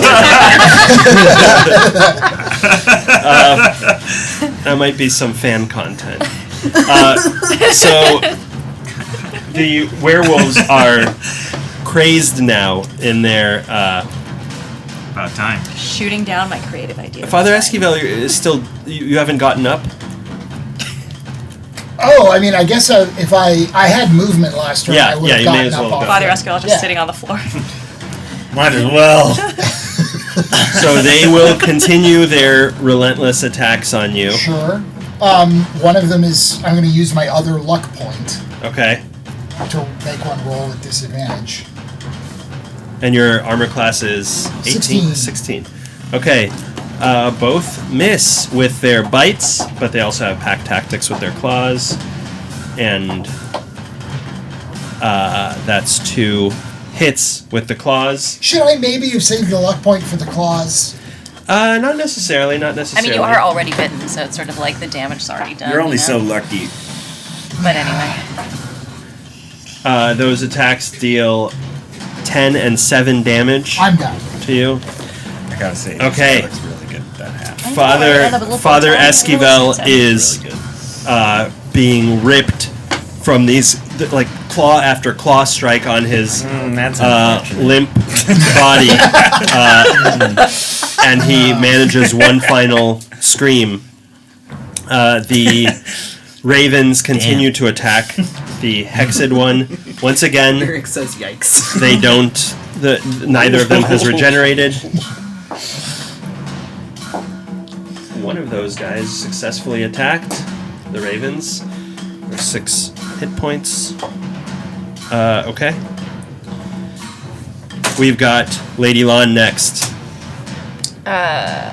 Okay. So Rowan is going to assist Father Esquivel, so I am going to go with my short sword. So 16, my first attack. That's a hit. That's a hit.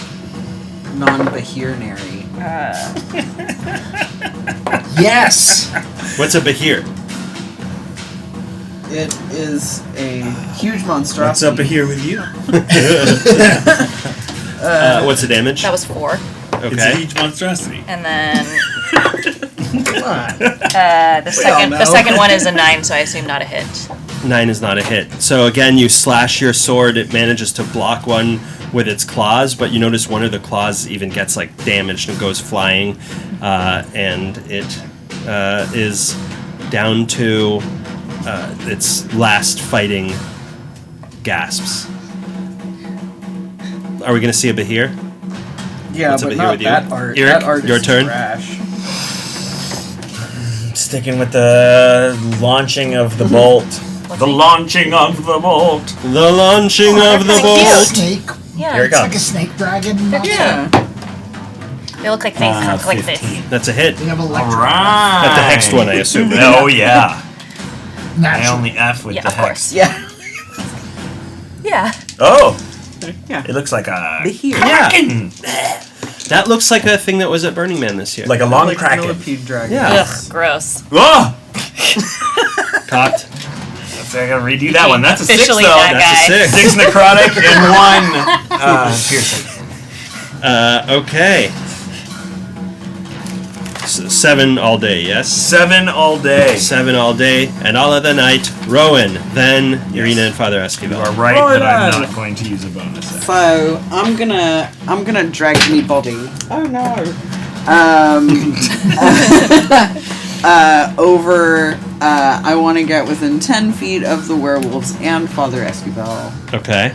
That can be over here. Father. Oh wait, actually. Oh shit, never mind. Wither and Bloom. It's Wither and Bloom time. Oh, it's Wither and So Bloom again, time. I think I'm gonna reach out. Still, I have half health, but like this mental image is dramatic as fuck. So I'm gonna indulge Yes. myself. Like We love a dramatic mental image. crawling over.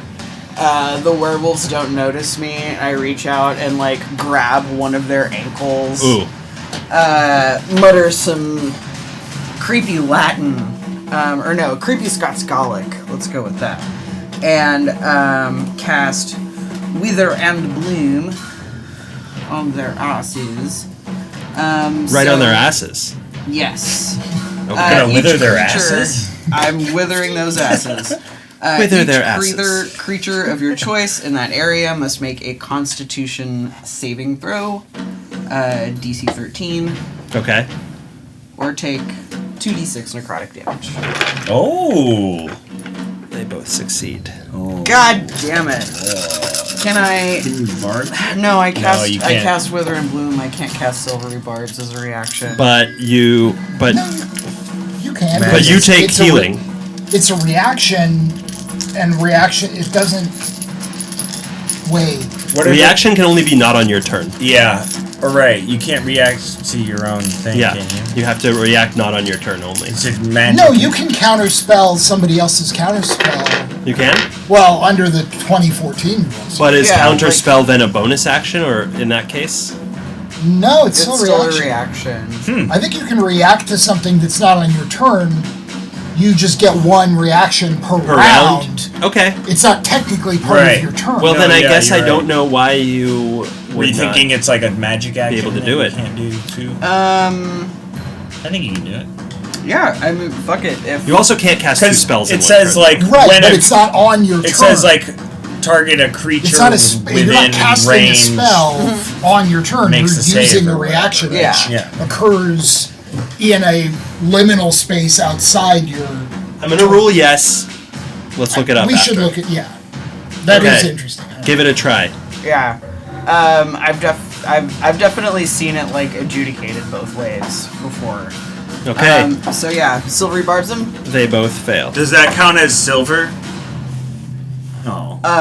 Wow. Okay, so 2d6. Well, you can't cast Silvery Barbs on both of them, right?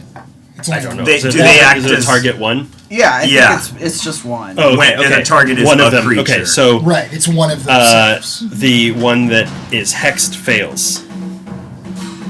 Okay, cool. It's 2d. And Father Esquivel, regular Esquivel, took the healing. Yes. Yes, you How- can use one of your hit dice. Oh, cool. Any bonuses?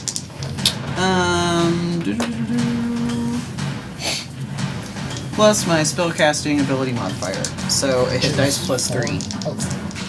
Okay. Wait, when I heal. Ooh, 7 damage. Okay. it's like- So the That's plants grasp at Father Esquivel's body on the ground, and you see as they slide over some of the places where he's been wounded, the scars close themselves up, although not one of them, notably.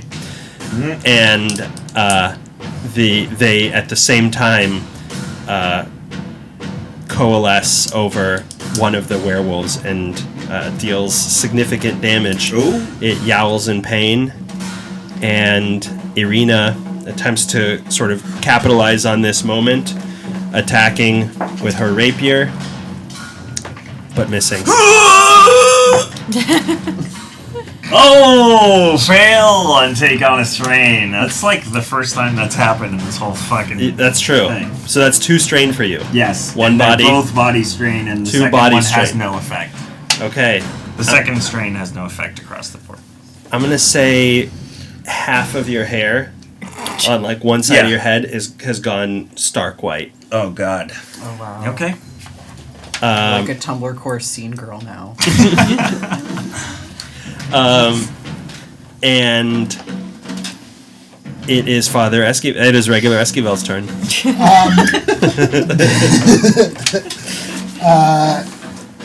I am, well, first off, with my bonus action, can I get, with 20 feet of movement, can I get my spiritual weapon close enough to one of these werewolves? Looks like it. Yeah. I believe so, yes. Would it, no, concentration would have gone down because I was Because, sealed. yes. So that is not up anymore.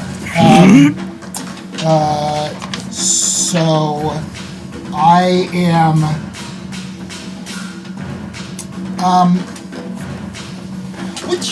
would you call these humanoids? Yes. They are humanoids. I'm going to use my only other second level spell slot and cast Hold Person on the one that is not hexed. Okay. And that is a Wisdom save, right? Yes. And that is against Okay, it fails. 14. It fails. Yes. Okay. It It is has held, the this thing. Paralyzed condition for up to 1 minute. And it repeats at the end of its turns. Okay. Saves. Does that change if you attack it, or can you just wail on it? No, you just wail on it, and then it keeps. Yeah. Yeah. Okay. So So you see the werewolf just in mid-claw strike suddenly freeze, and its tongue still moving around, and its eyeballs are still darting wildly. So it's like, but it's stuck. is anyone under half hit points right now? It's just me. Okay. Then in that case, I'm going to use. Nobody else got hit? Oh no, I can't do that because that's another spell. I'll be chilling back there. And I can't move, or I'm going to. Some pickle juice. We're really like not doing well on the Attack of bouginess opportunity. points today. I'm like, let me get my cheese blade. I'm gonna stand up. Okay. And I'm gonna use my bonus action to go face to face with the other werewolf. And be like, ah! Just really try to. That's a bonus. You're gonna freak make it out. yourself big like it's a mountain lion? Yeah. Yes. Okay. It turns to you on its turn and is like, "Ugh!" And no pack tactics, because I believe paralyzed is incapacitated. I would think so. So it misses both of its attacks. Oh. And the ravens now peck at it. They all miss their attacks as well. So it is back to Lady Lan. You are in melee with the held werewolf, against whom you have advantage on your attacks if you choose to attack it. I do. So my attacks have advantage? Mm-hmm. Oh boy. 11 for that one. Okay, that is a miss. Oh damn, I'm rolling so bad. Wow. You miss all 4 rolls? Mm-hmm.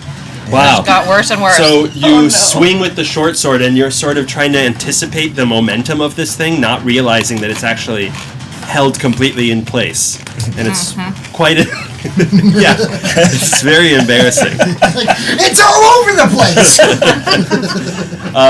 Eric, your turn, then Rowan. You know, if it ain't broke. There was a translation error. Here comes another crossbow bolt. I am keeping track. Okay. What the fuck is that? Oh, that's a 20.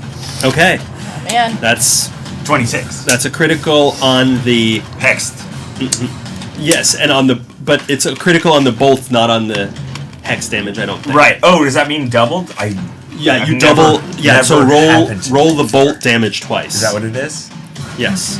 I thought it was all damage that you do, because if you're doing if you're a paladin and you're doing a like divine smite, that's like kind of like added damage in the same That's way true. as hex damage. So would you?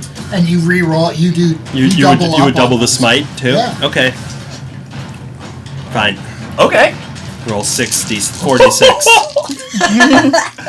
5 piercing and 9 necrotic. Okay.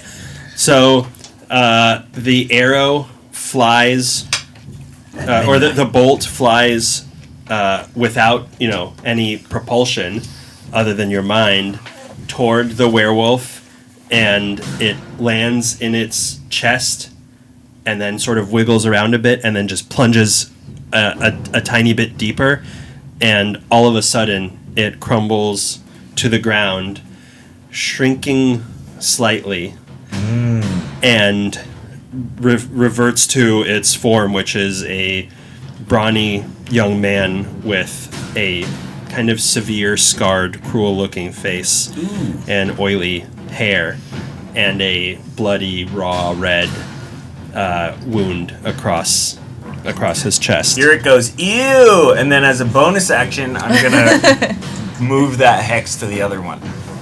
Oh, that's right. You can do that. Yeah, and now that's my turn. Okay, so that one is paralyzed and hexed. Rowan. Still, Lady Lon cannot find. Your turn. Can't Strength. hit the broadside Still of a werewolf. So I think seeing this transformation, I know we know about werewolves, but we like literally just found out. And Rowan's definitely never seen one before. Yes. So I think they let out like a surprisingly high-pitched scream.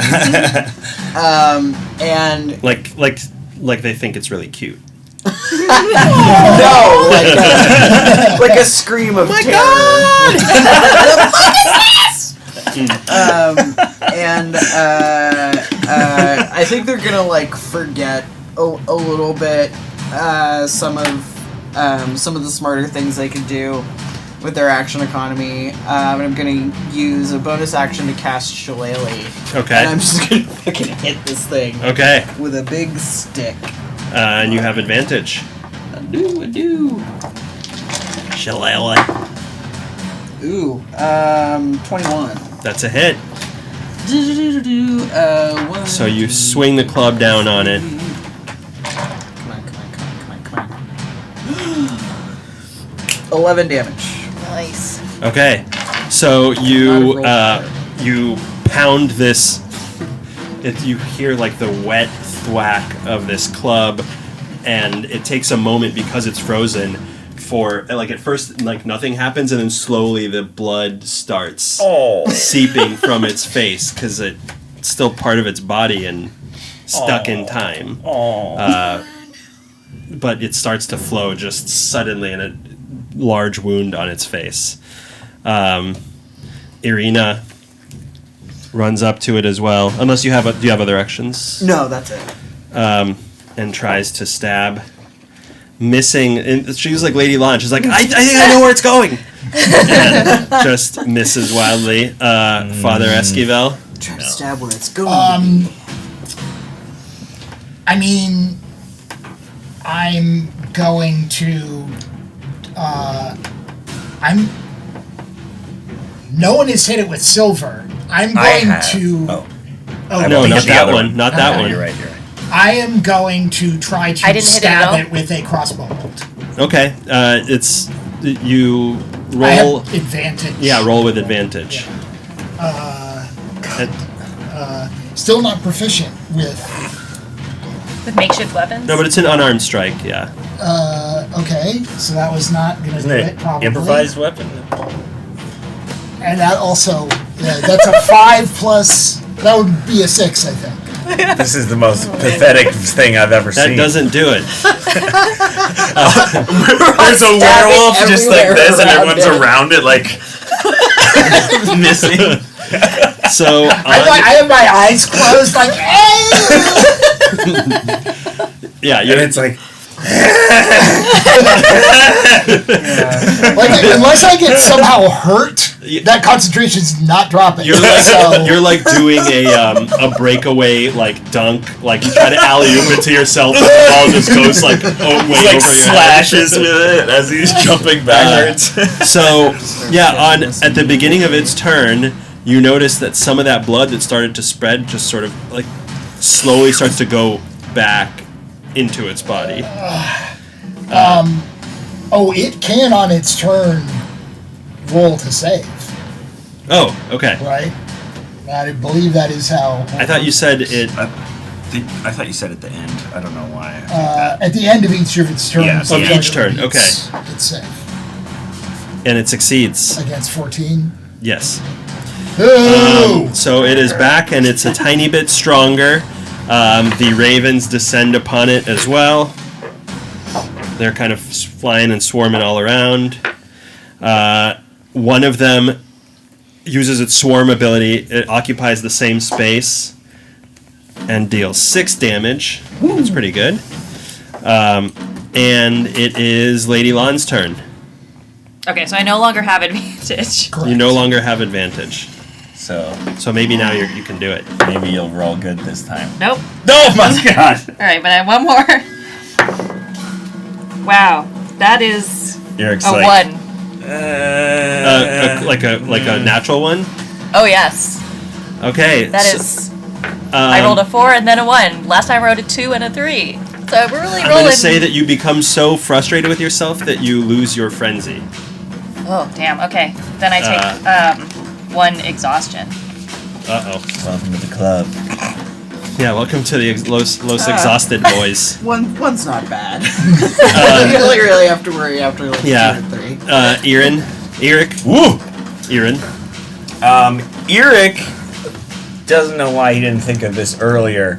I'm gonna use Invisible Force Object Attack to take the crossbow bolt in the chest of the other guy and launch it into the...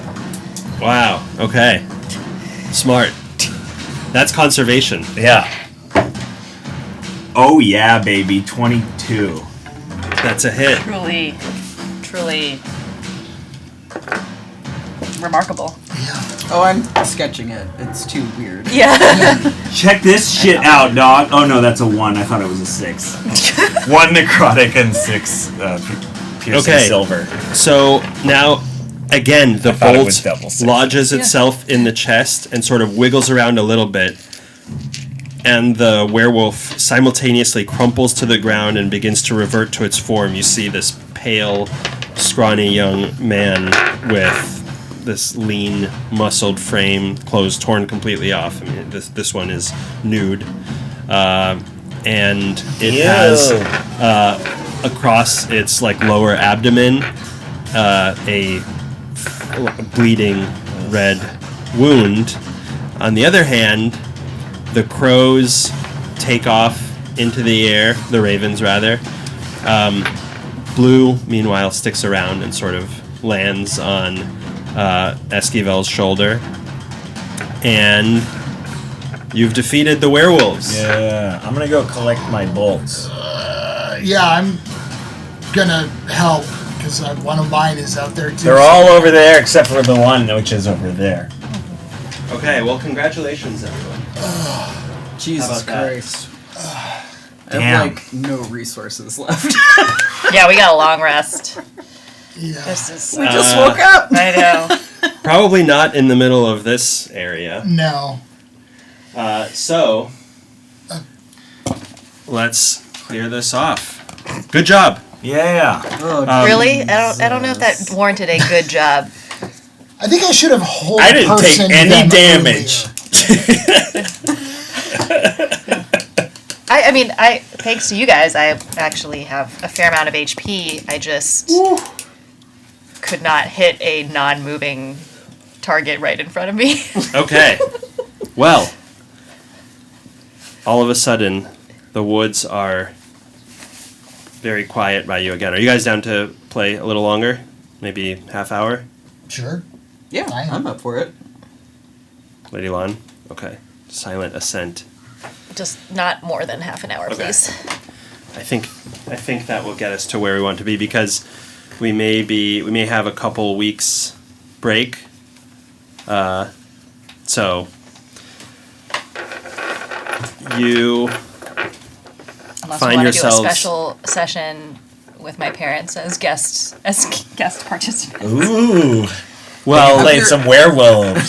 Have your parents jointly play Rowan. Yeah, I think we'd be fine leaving your parents in the house. It's more Lore's absence. So you find yourselves very short of breath all of a sudden, standing on this path in the woods. Nobody say anything how about are my our hair. bleeding injuries, by the way? Just as bleeding as they were before. And there is a more than superficial resemblance between these bleeding injuries and the ones that are on these two werewolves that we just... Yes. Irina looks very concerned. Maybe in Valaki there will be someone who can dress the wounds. I fear that this is beyond my powers. What happened to them? Oh, what did happen to them? I don't know. We can't see those guys anymore. Oh. Oh. Let's Is that this? yeah. Did you just get Let's pause for a Station minute while we identification. pause for station identification to fix that. He's so low in it. Oh yeah, I'm so low. Hey guys, welcome to my D&D. That's how I look. All right, BRB. That's how always I look.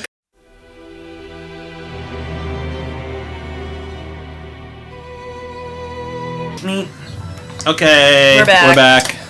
Hello and welcome to the stream. You've just defeated these werewolves and have these grievous injuries. Irina tells you, this is beyond my abilities, I'm afraid. Lady Lana's gonna take her short sword and put it up against the injury and to see what happens.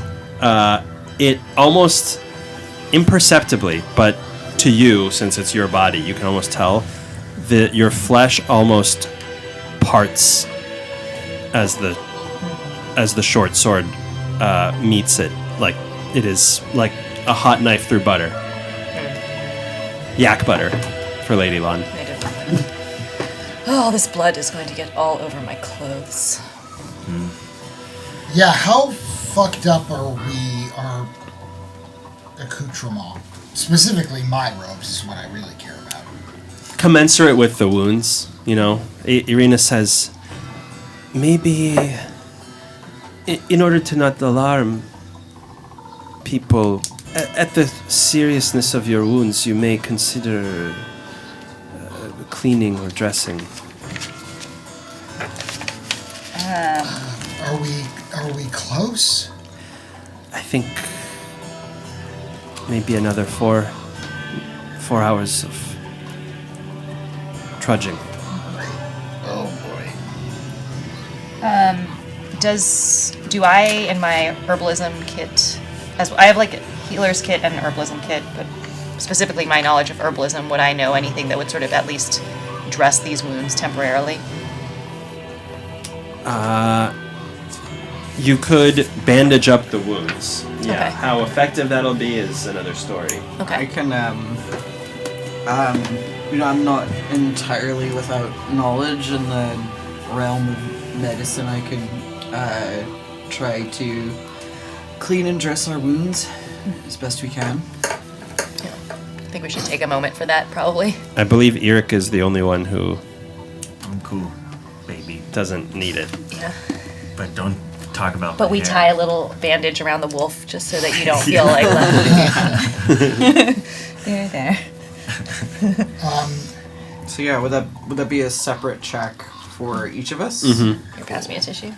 Well, actually, We'll give one to Bartholomew. you- it doesn't. Oh, This doesn't perfect. require a check because, in point of fact, you're not going to be able to Solidarity. There you go. heal the wounds. What Yeah. you're trying to do is Beautiful. disguise the wounds. Oh, okay. Okay. I mean, that's really what you're doing here. Yeah. I'm still It's gonna theater.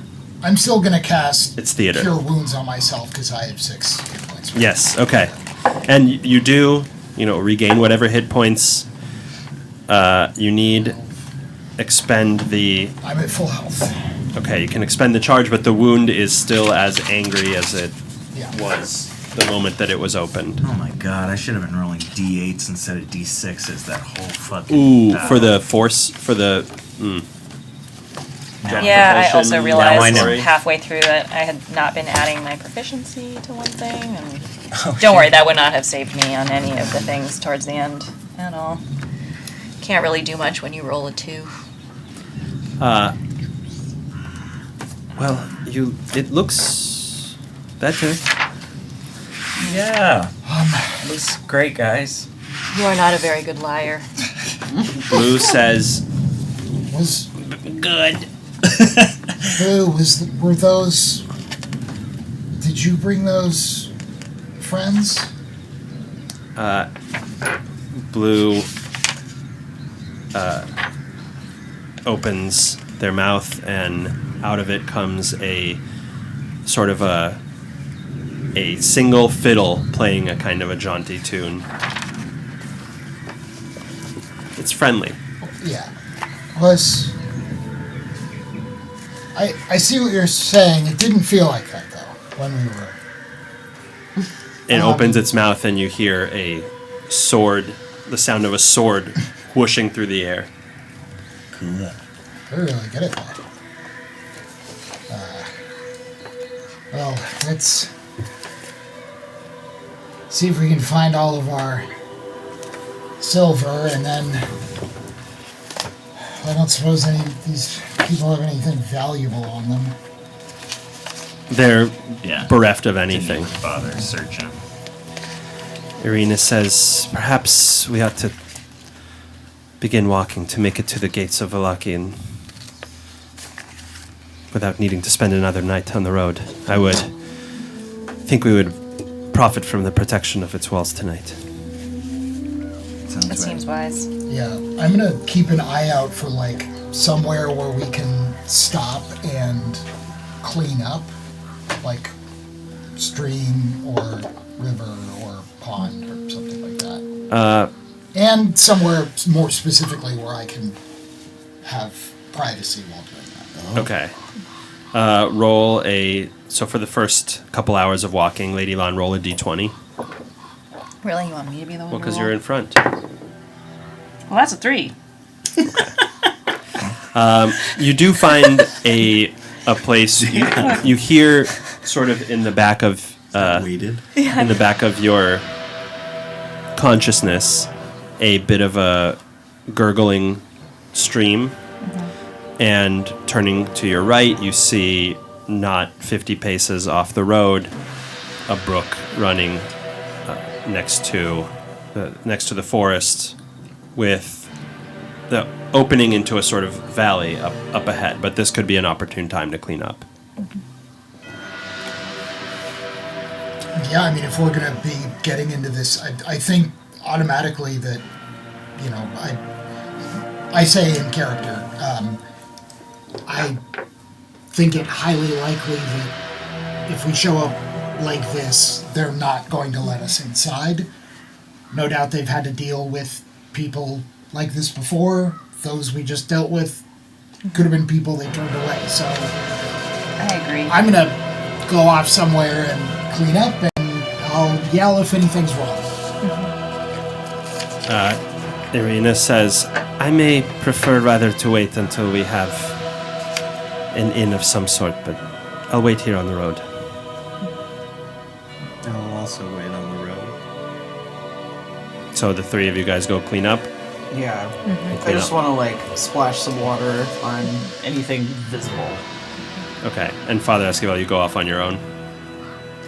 I don't necessarily go off on my own. I'm probably pretty Yeah. close to Rowan, but I'm brushing my hair, and as is typical of Lady Lon, it's brush my hair for 2 seconds, and suddenly everything is immaculate. Jewelry has been changed, slight stain where the wound is, but Well, Yeah, there's... Go ahead. Oh, I was just gonna be I think I actually have to sow some. Yeah. Like, I'm going to clean up what I can in terms of, like, blood and water and stuff, but I think, so as to not take up more time, I'm going to be attempting to sow while we're walking. Oh, shit. Wait, Yeah. so your clothes or so your body? Clothes. Okay. Clothes. So before too long, That's what I thought, too. Yeah. you've made some progress on the road. The sky starts to turn toward evening, and the road kind of meanders into this valley that's watched over by dark, brooding mountains to the north and the south. I guess that's what a valley is. That's Giving Valley, and the woods recede behind you, and ahead of you see this sort of sullen-looking mountain berg with a pretty tall, imposing wooden palisade around it. It is, in fact, I have a visual aid here.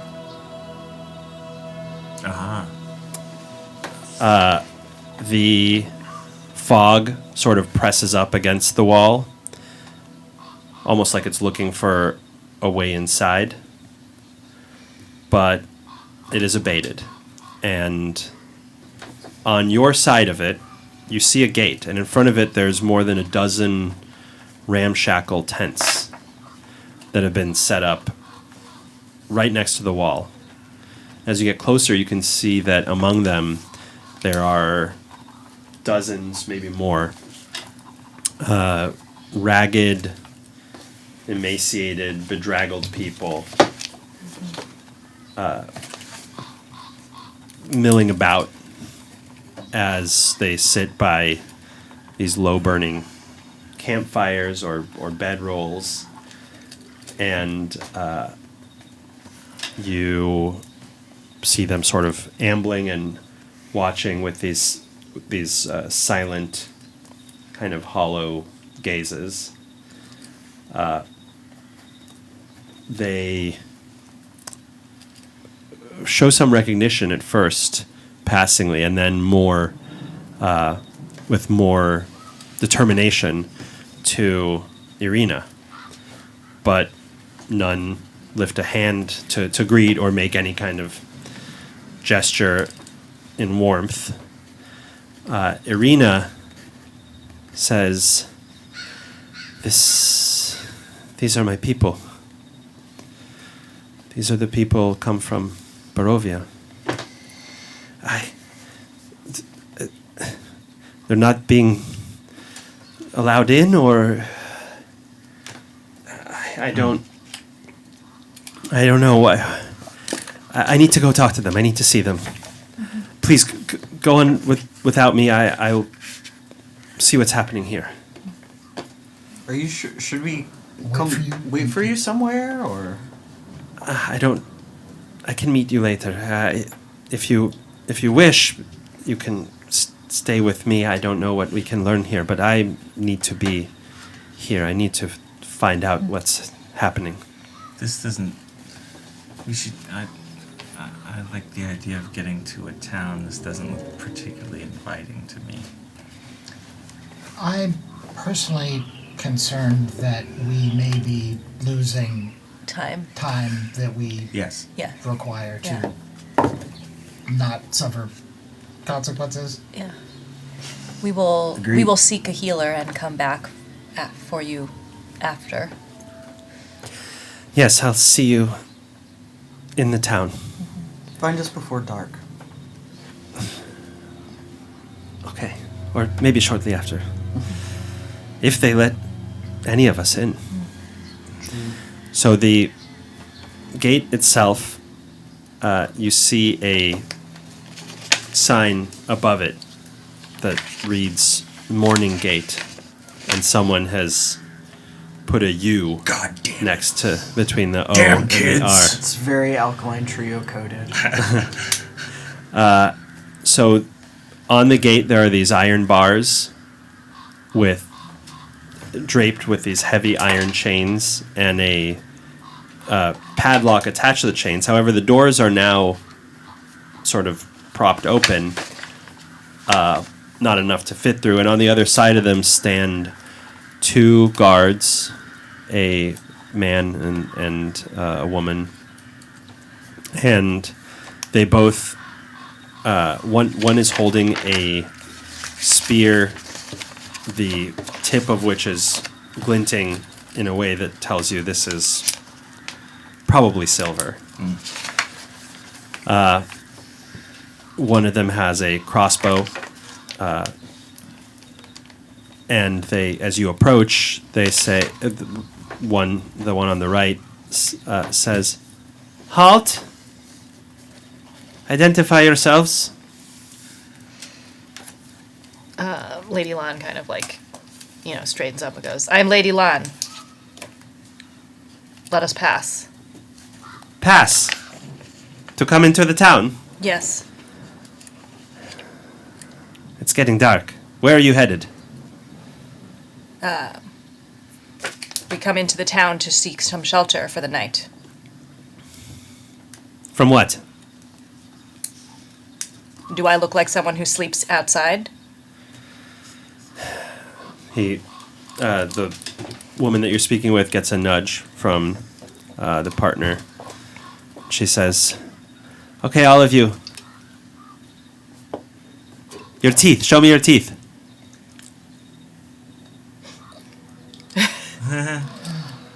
Okay. Now. And she turns to her partner. And he holds up this wreath with garlic. And he says, "Okay, one at a time. He will place the garlic upon your neck, and you may pass." Yeah. So puts it on, and then takes it off once you don't seem to react to it at all. So we don't get to keep the... No, this is BYOG. This is simply to test for your suitability, to prove you're not vampires or werewolves. So you put the garlic on. Nothing seems to happen. Same for Rowan, and they sort of lean down and place it on Eric. Look a little disgusted at you. I suppose you may be allowed in, but there is still a matter of the toll. And how much is this toll? 1 gold piece per day that you intend to stay here, and we will find you if you overstay your welcome. Lady Lan gives them 1 gold piece. If we decide to stay longer, we may discuss it further. Where are the other 3? Produce a coin. Yeah. Oh, Eric probably did. Wait, do you have any gold? Well, we got 113 gold Okay. from the. So. Yeah, but I mean, don't tell them we've got all this Yeah. We got the 4 gold from the shark. Yeah. Oh yeah, I forgot about the shark. Shark gold. Hope he's not a loan shark. Very well. Nice one. Now, That's very kind. all of your silver. What? Open your purse. Surrender all of your silver pieces. We will compensate you in gold or copper for any silver pieces that you surrender, but we need all of them. Alright, so Lady Lan has 11 silver. I don't have any silver. No silver coins. So Lady Lan hands over the 11 silver. I don't have any silver. Okay, I will take the 11. Any silvered armaments? Lady Lan is like, I mean, like I have jewelry, but Lady Lan is just like, not like she's like blank. Do you have visible silver jewelry? I don't think so. I don't know. I mean, I have jewelry, but I don't know that it's like About the silver. sword. I don't know what. It probably wouldn't be silver. It'd probably be gold. This sword. You would deny me the means to protect myself. You may purchase from the stockyards or elsewhere. Why would I purchase a sword that I already... Because we are in charge with protecting this town, and we can use all the silver we can get.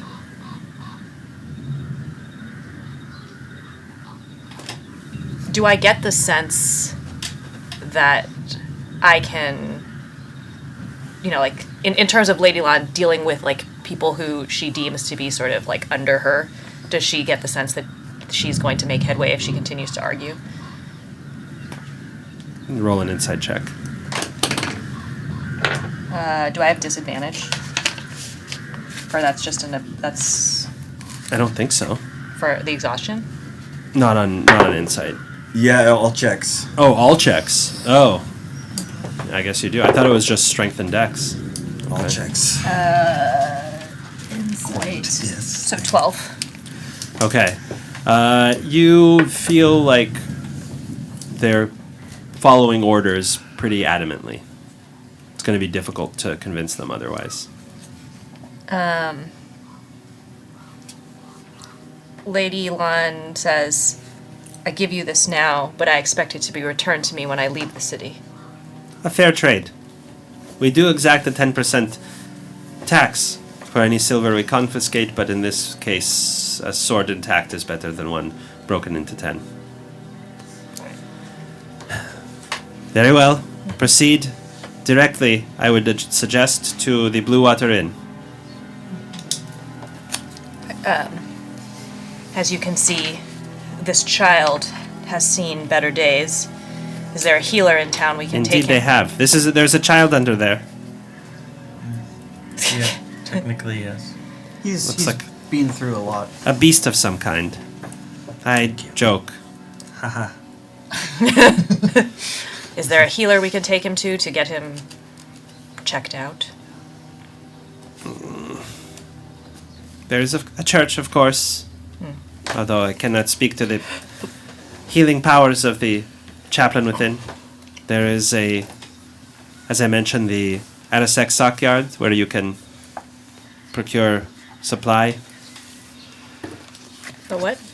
Arasek, the stockyards here. Beyond that, you may find something from the vendors in town, or a fortifying stew at the Blue Water.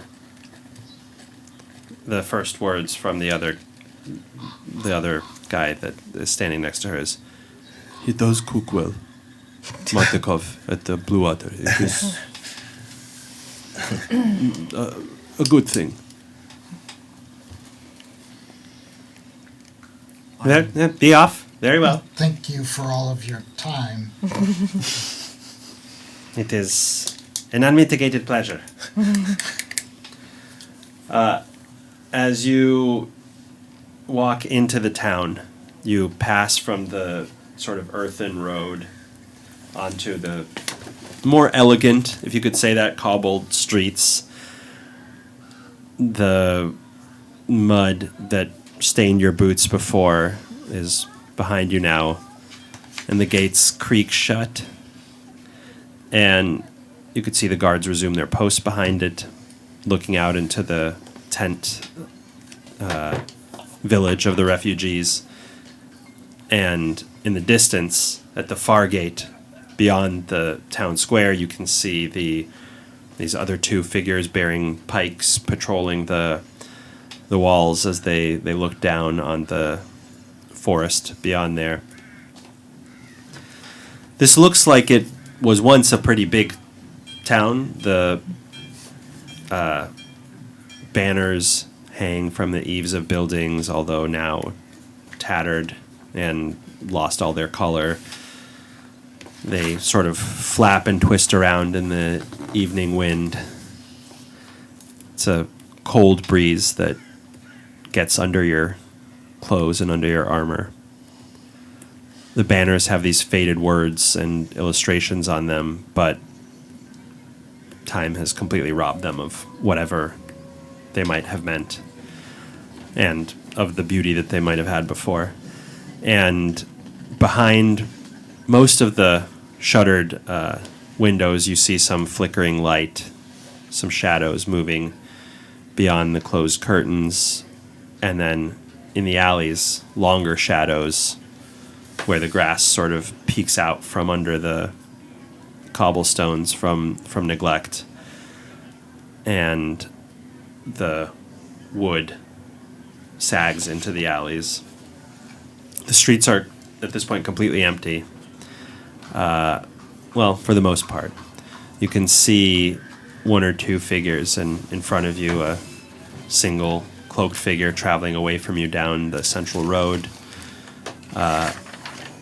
You still hear the howling wolves on the outside of the walls, and a cold gust of wind that, again, sort of cuts through the evening like a knife, and the Blue Water Inn to which the guards directed you is on the right side of the square. Excellent. Are you headed there? Shall we to the inn? Should we go to the inn first or to the church to try to get some healing? I mean, you know, what time is it exactly? It's about 6:30. I wouldn't want them to fill up on all their berths for the night, but I do feel like I'm going to faint at any moment, so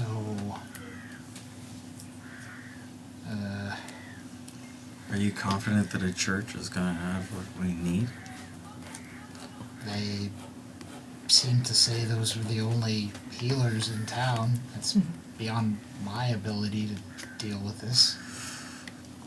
Not even a real priest.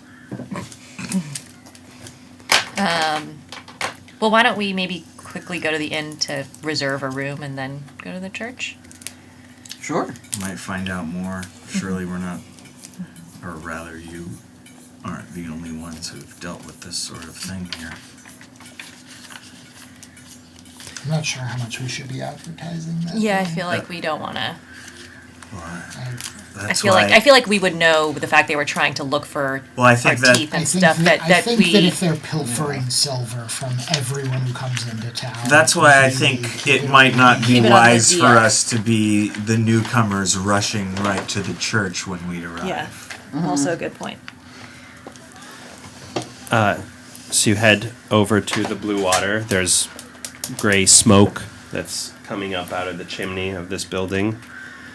And it's a 2-story building, the largest in town, other than what you presume is the church on the other side.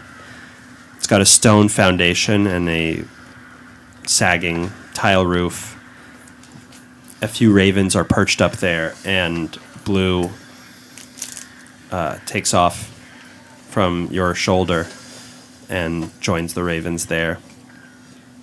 There's a painted sign that shows a blue waterfall. You think maybe the one that you crossed on the bridge on the way over. And walking into the tap room, you see some damp cloaks hanging from pegs. It is packed with tables and chairs. It's warm, and it has these meandering narrow paths between the tables. There's a bar along one wall under a balcony that can be reached by the staircase behind it. And then another balcony overhanging the entrance to the east. All the windows have thick shutters and crossbars. There's lanterns above the bar, some on the tables.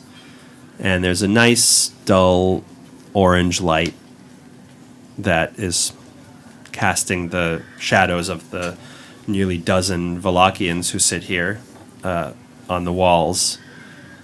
Most of the walls are adorned with these wolf heads on wooden plaques. And as people sit nursing these mugs of wine or eating stew or whatever else is filling their bowls, you see along the staircase a colorfully dressed garishly dressed, you might say, man with this wide-brimmed, like a cavalier's hat with a feather in it, gesturing wildly at the head of this long table, and everyone is held to attention. You notice two similar-looking young men with shortly cropped hair. You notice a gray-haired man wearing a prominent crucifix, sitting and laughing at what he's saying as well. And then a sort of smattering of light applause. And a woman comes up to you. She's got graying black hair with green and yellow ribbons in it, and a really nice black and white sort of barmaid's, meaning like it has an apron built in outfit. And she says, I'll be right with you. Give me a moment, please. I need to attend to the other guests. And she begins to move throughout the room, dropping off the things that were loaded on these trays on her arms. As you're waiting, another person approaches, robust in frame and exuding a kind of grandfatherly kindness in his eyes, with a gray and black beard down to almost down to his not inconsiderable belly.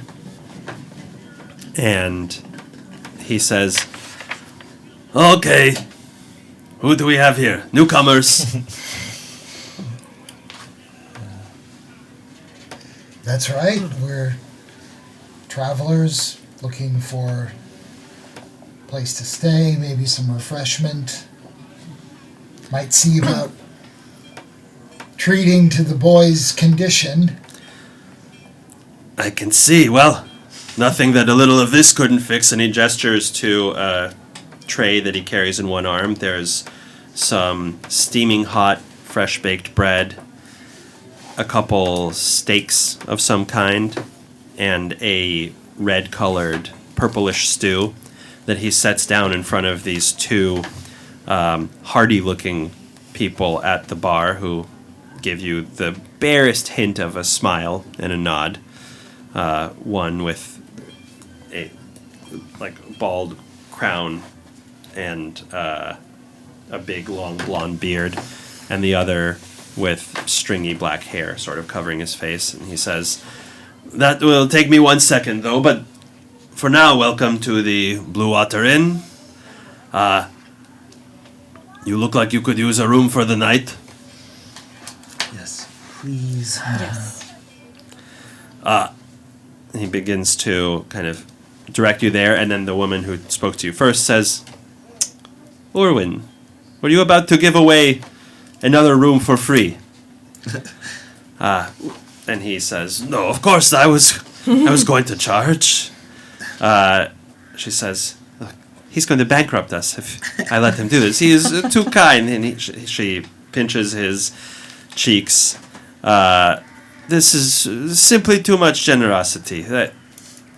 And he says, "Well, after all, I probably married you for some reason. My lone sensible act, it's bookkeeping, it must be it." And she leans in, gives him a kiss, and says, "The table by the window is getting hungry. I'm going to attend to it." And Erwin gives you another wink, picks up the tray again, and then takes the food over.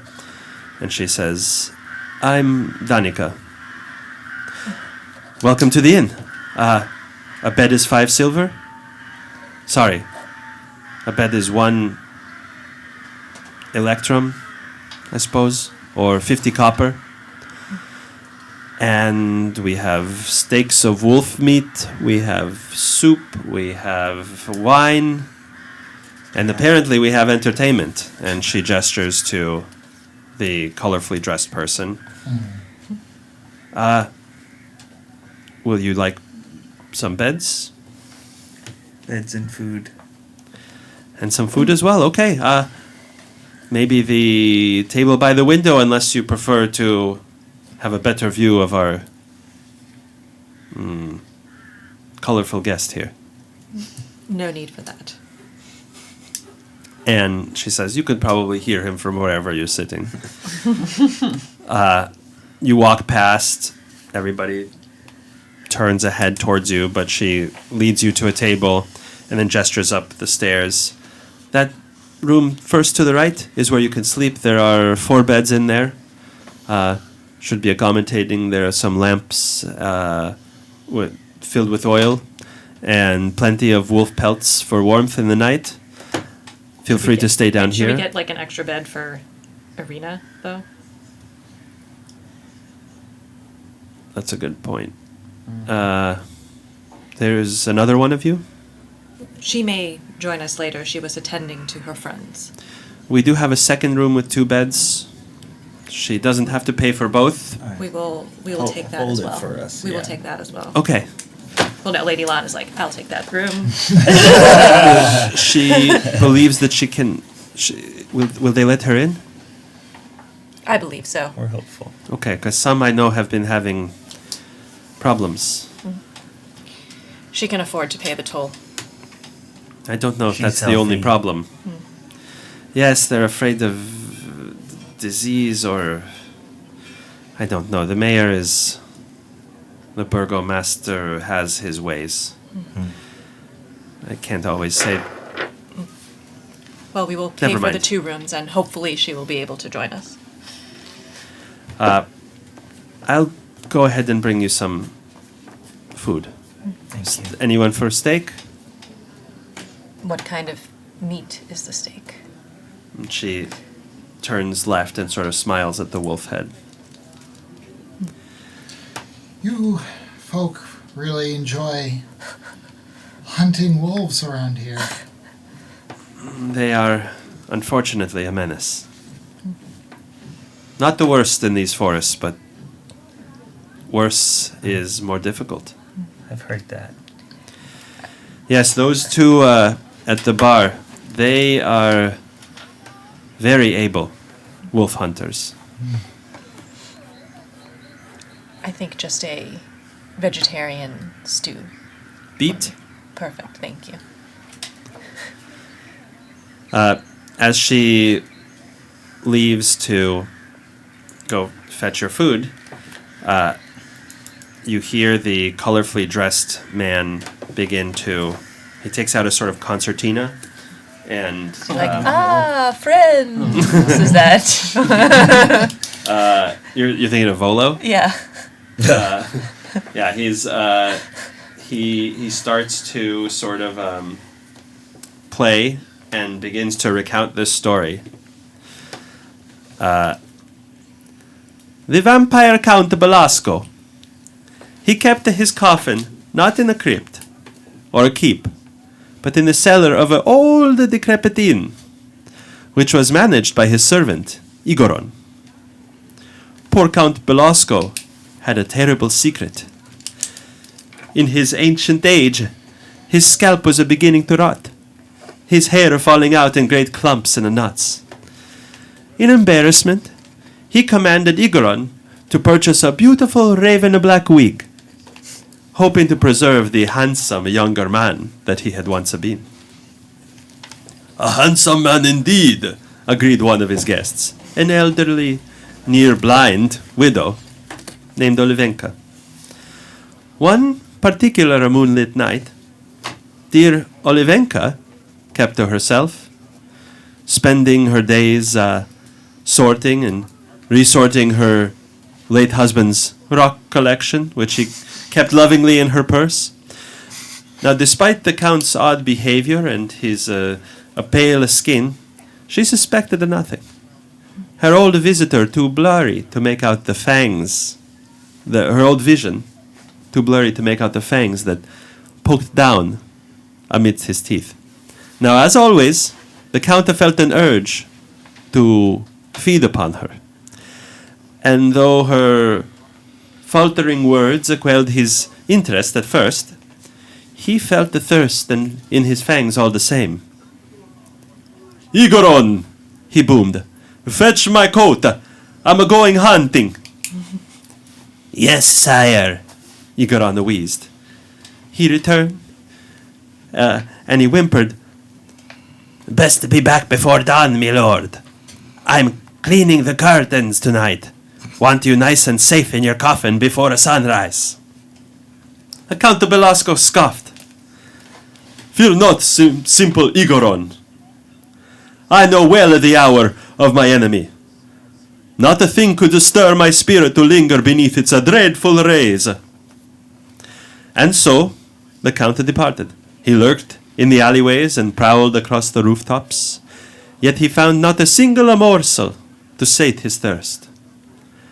It was with a surprise that the hungry, defeated Count finally looked up to the velvet sky and saw the periwinkle grey of the morning emerging. With a panic, he flew through the streets. 4 blocks away, a streak of orange began to slice across the sky. 3 blocks away, 2. The door to the inn slammed shut behind him. "Goodness!"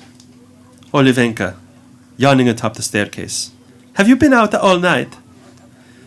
In a blink, the Count's great silhouette lowered, towering far above. "Yes," he growled, "but I've only just found what I've been looking for. Olivenka, I want to suck your blood." Now, ordinarily, one of Count Belasco's victims would scream, flee, faint. Yet he had made a terrible mistake. He had forgotten that the Olivenka's cataract-ridden eyes couldn't quite see his fangs. "You disgusting man!" Olivenka screeched and whirled 18 years' worth of rare rocks and minerals directly toward his head. There was a terrible thud and a terrible splintering of wood, and the Count Belasco went tumbling to the floor below. And when he opened his eyes, he saw Olivenka staring in horror, not at him, but at his head, his bare head. There, just beneath the eastern window, lay his beloved wig. He dove for it, claws outstretched, and a sliver of sunlight grazed across his skin. There was a sizzle, a hiss, and a burst of smoke and a flame. Olivenka, pursed clutched to her chest, watched in awe as the Count Belasco succumbed to the morning light. All that remained was a smoldering heap of ash and a charred, smoking wig. Poor Olivenka never quite got over it, he concludes. After all, it was quite a hair-raising experience. And as everyone boos, guffaws, applauds, he waves to Danica for another round of drinks. And she obliges, and these 2 little kids you could see running kind of under her skirts and into the kitchen, giggling. Hell yeah.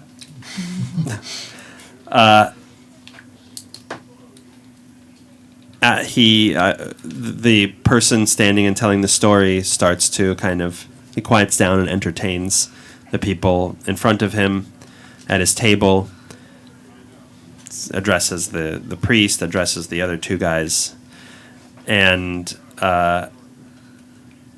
eventually finishes his drink and excuses himself. And as he does, the 2 similar-looking cropped-headed fellas boo and urge him to tell another story. "We heard one about the stupid count. What about the stupid baron?" And everybody in the tap room goes silent. And everyone looks simultaneously at the guy who spoke up and at the storyteller. The person with the bald head and the long beard at the bar says, "Best not, boy." And then behind him, the person sitting next to him with the stringy hair says, "Best not." And the person sitting who asked for the story says, "Cowards, the lot of you. Not a funny bone in your bodies. The storyteller. Alas, my friends, but the day has been long, and I must retire. Perhaps another day. And turns to head upstairs.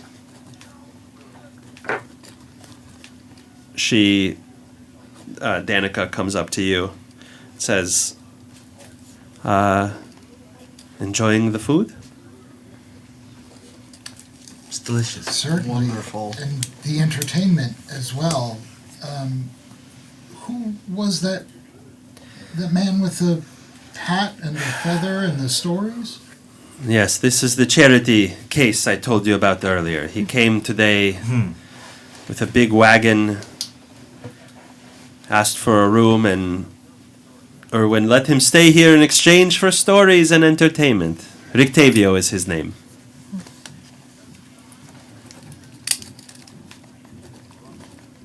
He's funny.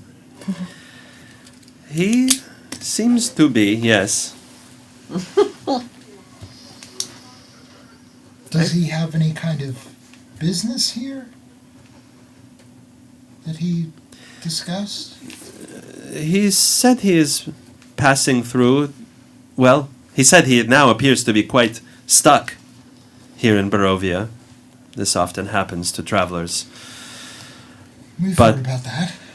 He is some circus master from far away. We were able to, thankfully, thanks to my husband's generosity, accommodate almost his entire retinue. Are there... So you have circus animals staying here, is what you... Well, Is Got any Say? dancing bears? he says one is in his caravan that he came with. Must be somewhere nearby. But he tried to bring in like a monkey. But I said, Erwin, we can barely house this human beings. No. And then she looks at Monto. Some animals are welcome. He will not be any trouble. No, not as much as a monkey, I should suspect. He's a service dog. You can't legally ask for papers. The two people who were seated at the table start to grumble, and the priest seems frustrated with them and walks away. She says, "Oh, those Wachter boys are often a bit of a handful. When they get drunk, it's a lot. I'll urge them to stumble out. You can find yourselves to your room, yes?" Just on the right. Certainly. Do you know if the local clergyman is still conducting services or business at a late hour? We were in need of some spiritual guidance. Considering that he was just in here drinking and listening to Rictavio's stories, Probably not. I think he is retired for the night. And Erwin says, I think he might be retired for tomorrow morning, too.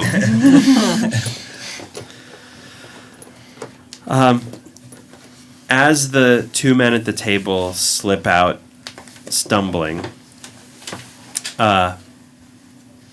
Irina walks in and informs you that she is quite enraged, but it seems that none of the people from Barovia are being let in by the burgomaster out of fear of disease or uncleanliness of some kind. And basically being given subsistence, supplies, tents, kindling, but not much more than that. And what's more, they've been subjected to almost nightly harassment by wolves or bats or any manner of creatures. They're not long for this world, I fear. And Danica, overhearing, says, well, maybe... Or Erwin, rather. Maybe in the Feast of St. Andrel, just 2 days' time, the Burgomaster will show some generosity. And Danica says, well, he didn't show any in last week's feast, nor the week before that, so I'm not sure if another feast is going to help. Maybe the feast next week. And Erwin sort of nods. I think we can pick up the conversation next time as you ponder what you've learned. And I think after getting a night's sleep, if you can manage to get it, you'll be at level 4. So a level 4 werewolf? Well, level 4 whatever you are. Yeah. You're like lycanthropy is a disease that it doesn't change, your fundamental. It's not like when you almost turned nature. me into that fish person. Whoa. that No, one but time. the way it works, at least in Barovia, if that is what you're afflicted with, is that when it's a full moon, it doesn't affect you at all, except for when it's a full moon, I take control of your character. Oh God. And it doesn't do good things. Not the first guy in the company of a monkey we've heard about. No, that's interesting. That's interesting. Yeah. Yeah. Who's first? It was just some guy we heard about in Barovia. Yeah. The guy who was staying at the Burgomaster's house in Barovia. Oh, okay. We'll have to compare notes next time. Yeah. Okay. Well, thank you Tight. to viewers. Again, we will be uploading to YouTube, so you can catch up there with the parts that are audible and and available for your viewing pleasure. And bye bye. Catch you in 2025. Not much is known about the sharp-featured androgynous figure come to Barovia in a high-coloured violet coat with closely shorn hair. Rowan Damnalik makes himself of use to the nobles they travel with, entertaining with a classic tune and his high ethereal voice, not to mention a good bit of gossip with the ladies of the court. Rowan may well imitate the aloof manner of a courtier, but just beneath a practiced facade of calm rages a great anger. And there's something else about them too, something unsettling, ancient, and cold.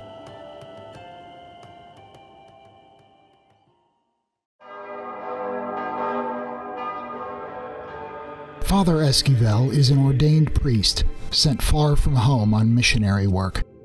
Though his vestments are threadbare, his hygiene limited, and his ecclesiastical knowledge a bit lacking, he is empathetic and friendly enough. He's on the younger side for a priest, but whatever his life before the cloth, it must weigh on him heavily, for physically he seems aged well beyond his years. He claims to be happy in company and sharing the difficulties of the road, but you might get the sense his smile is feigned.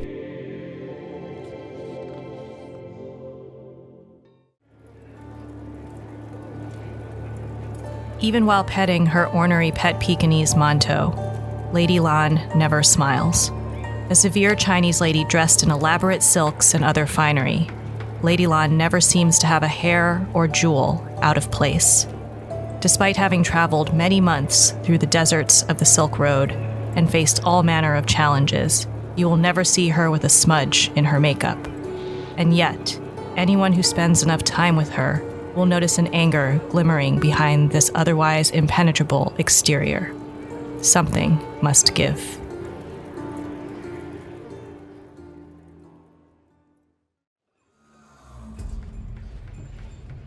Eric von Eggenberg is a pale young boy, his skin almost translucent in the dim light. His eyes, the color of a stormy sea, hold a lifetime of unspoken sorrows, fixed upon the arabesques of the moldering wallpaper, seeking patterns that do not exist. His hair, a messy jet black patch, appears to be thinning. He moves with the jerky grace of a puppet, his limbs seemingly not entirely his own. Clutched firmly in his hand is a ruby brooch, a glimmer of hope in a life filled with darkness. Whispers follow him, telling of a noble lineage abandoned, a sinister apprenticeship, and a mysterious benefactor offering salvation in a distant land. There is an unsettling aura that surrounds him, a disquiet that hints at secrets best left undisturbed.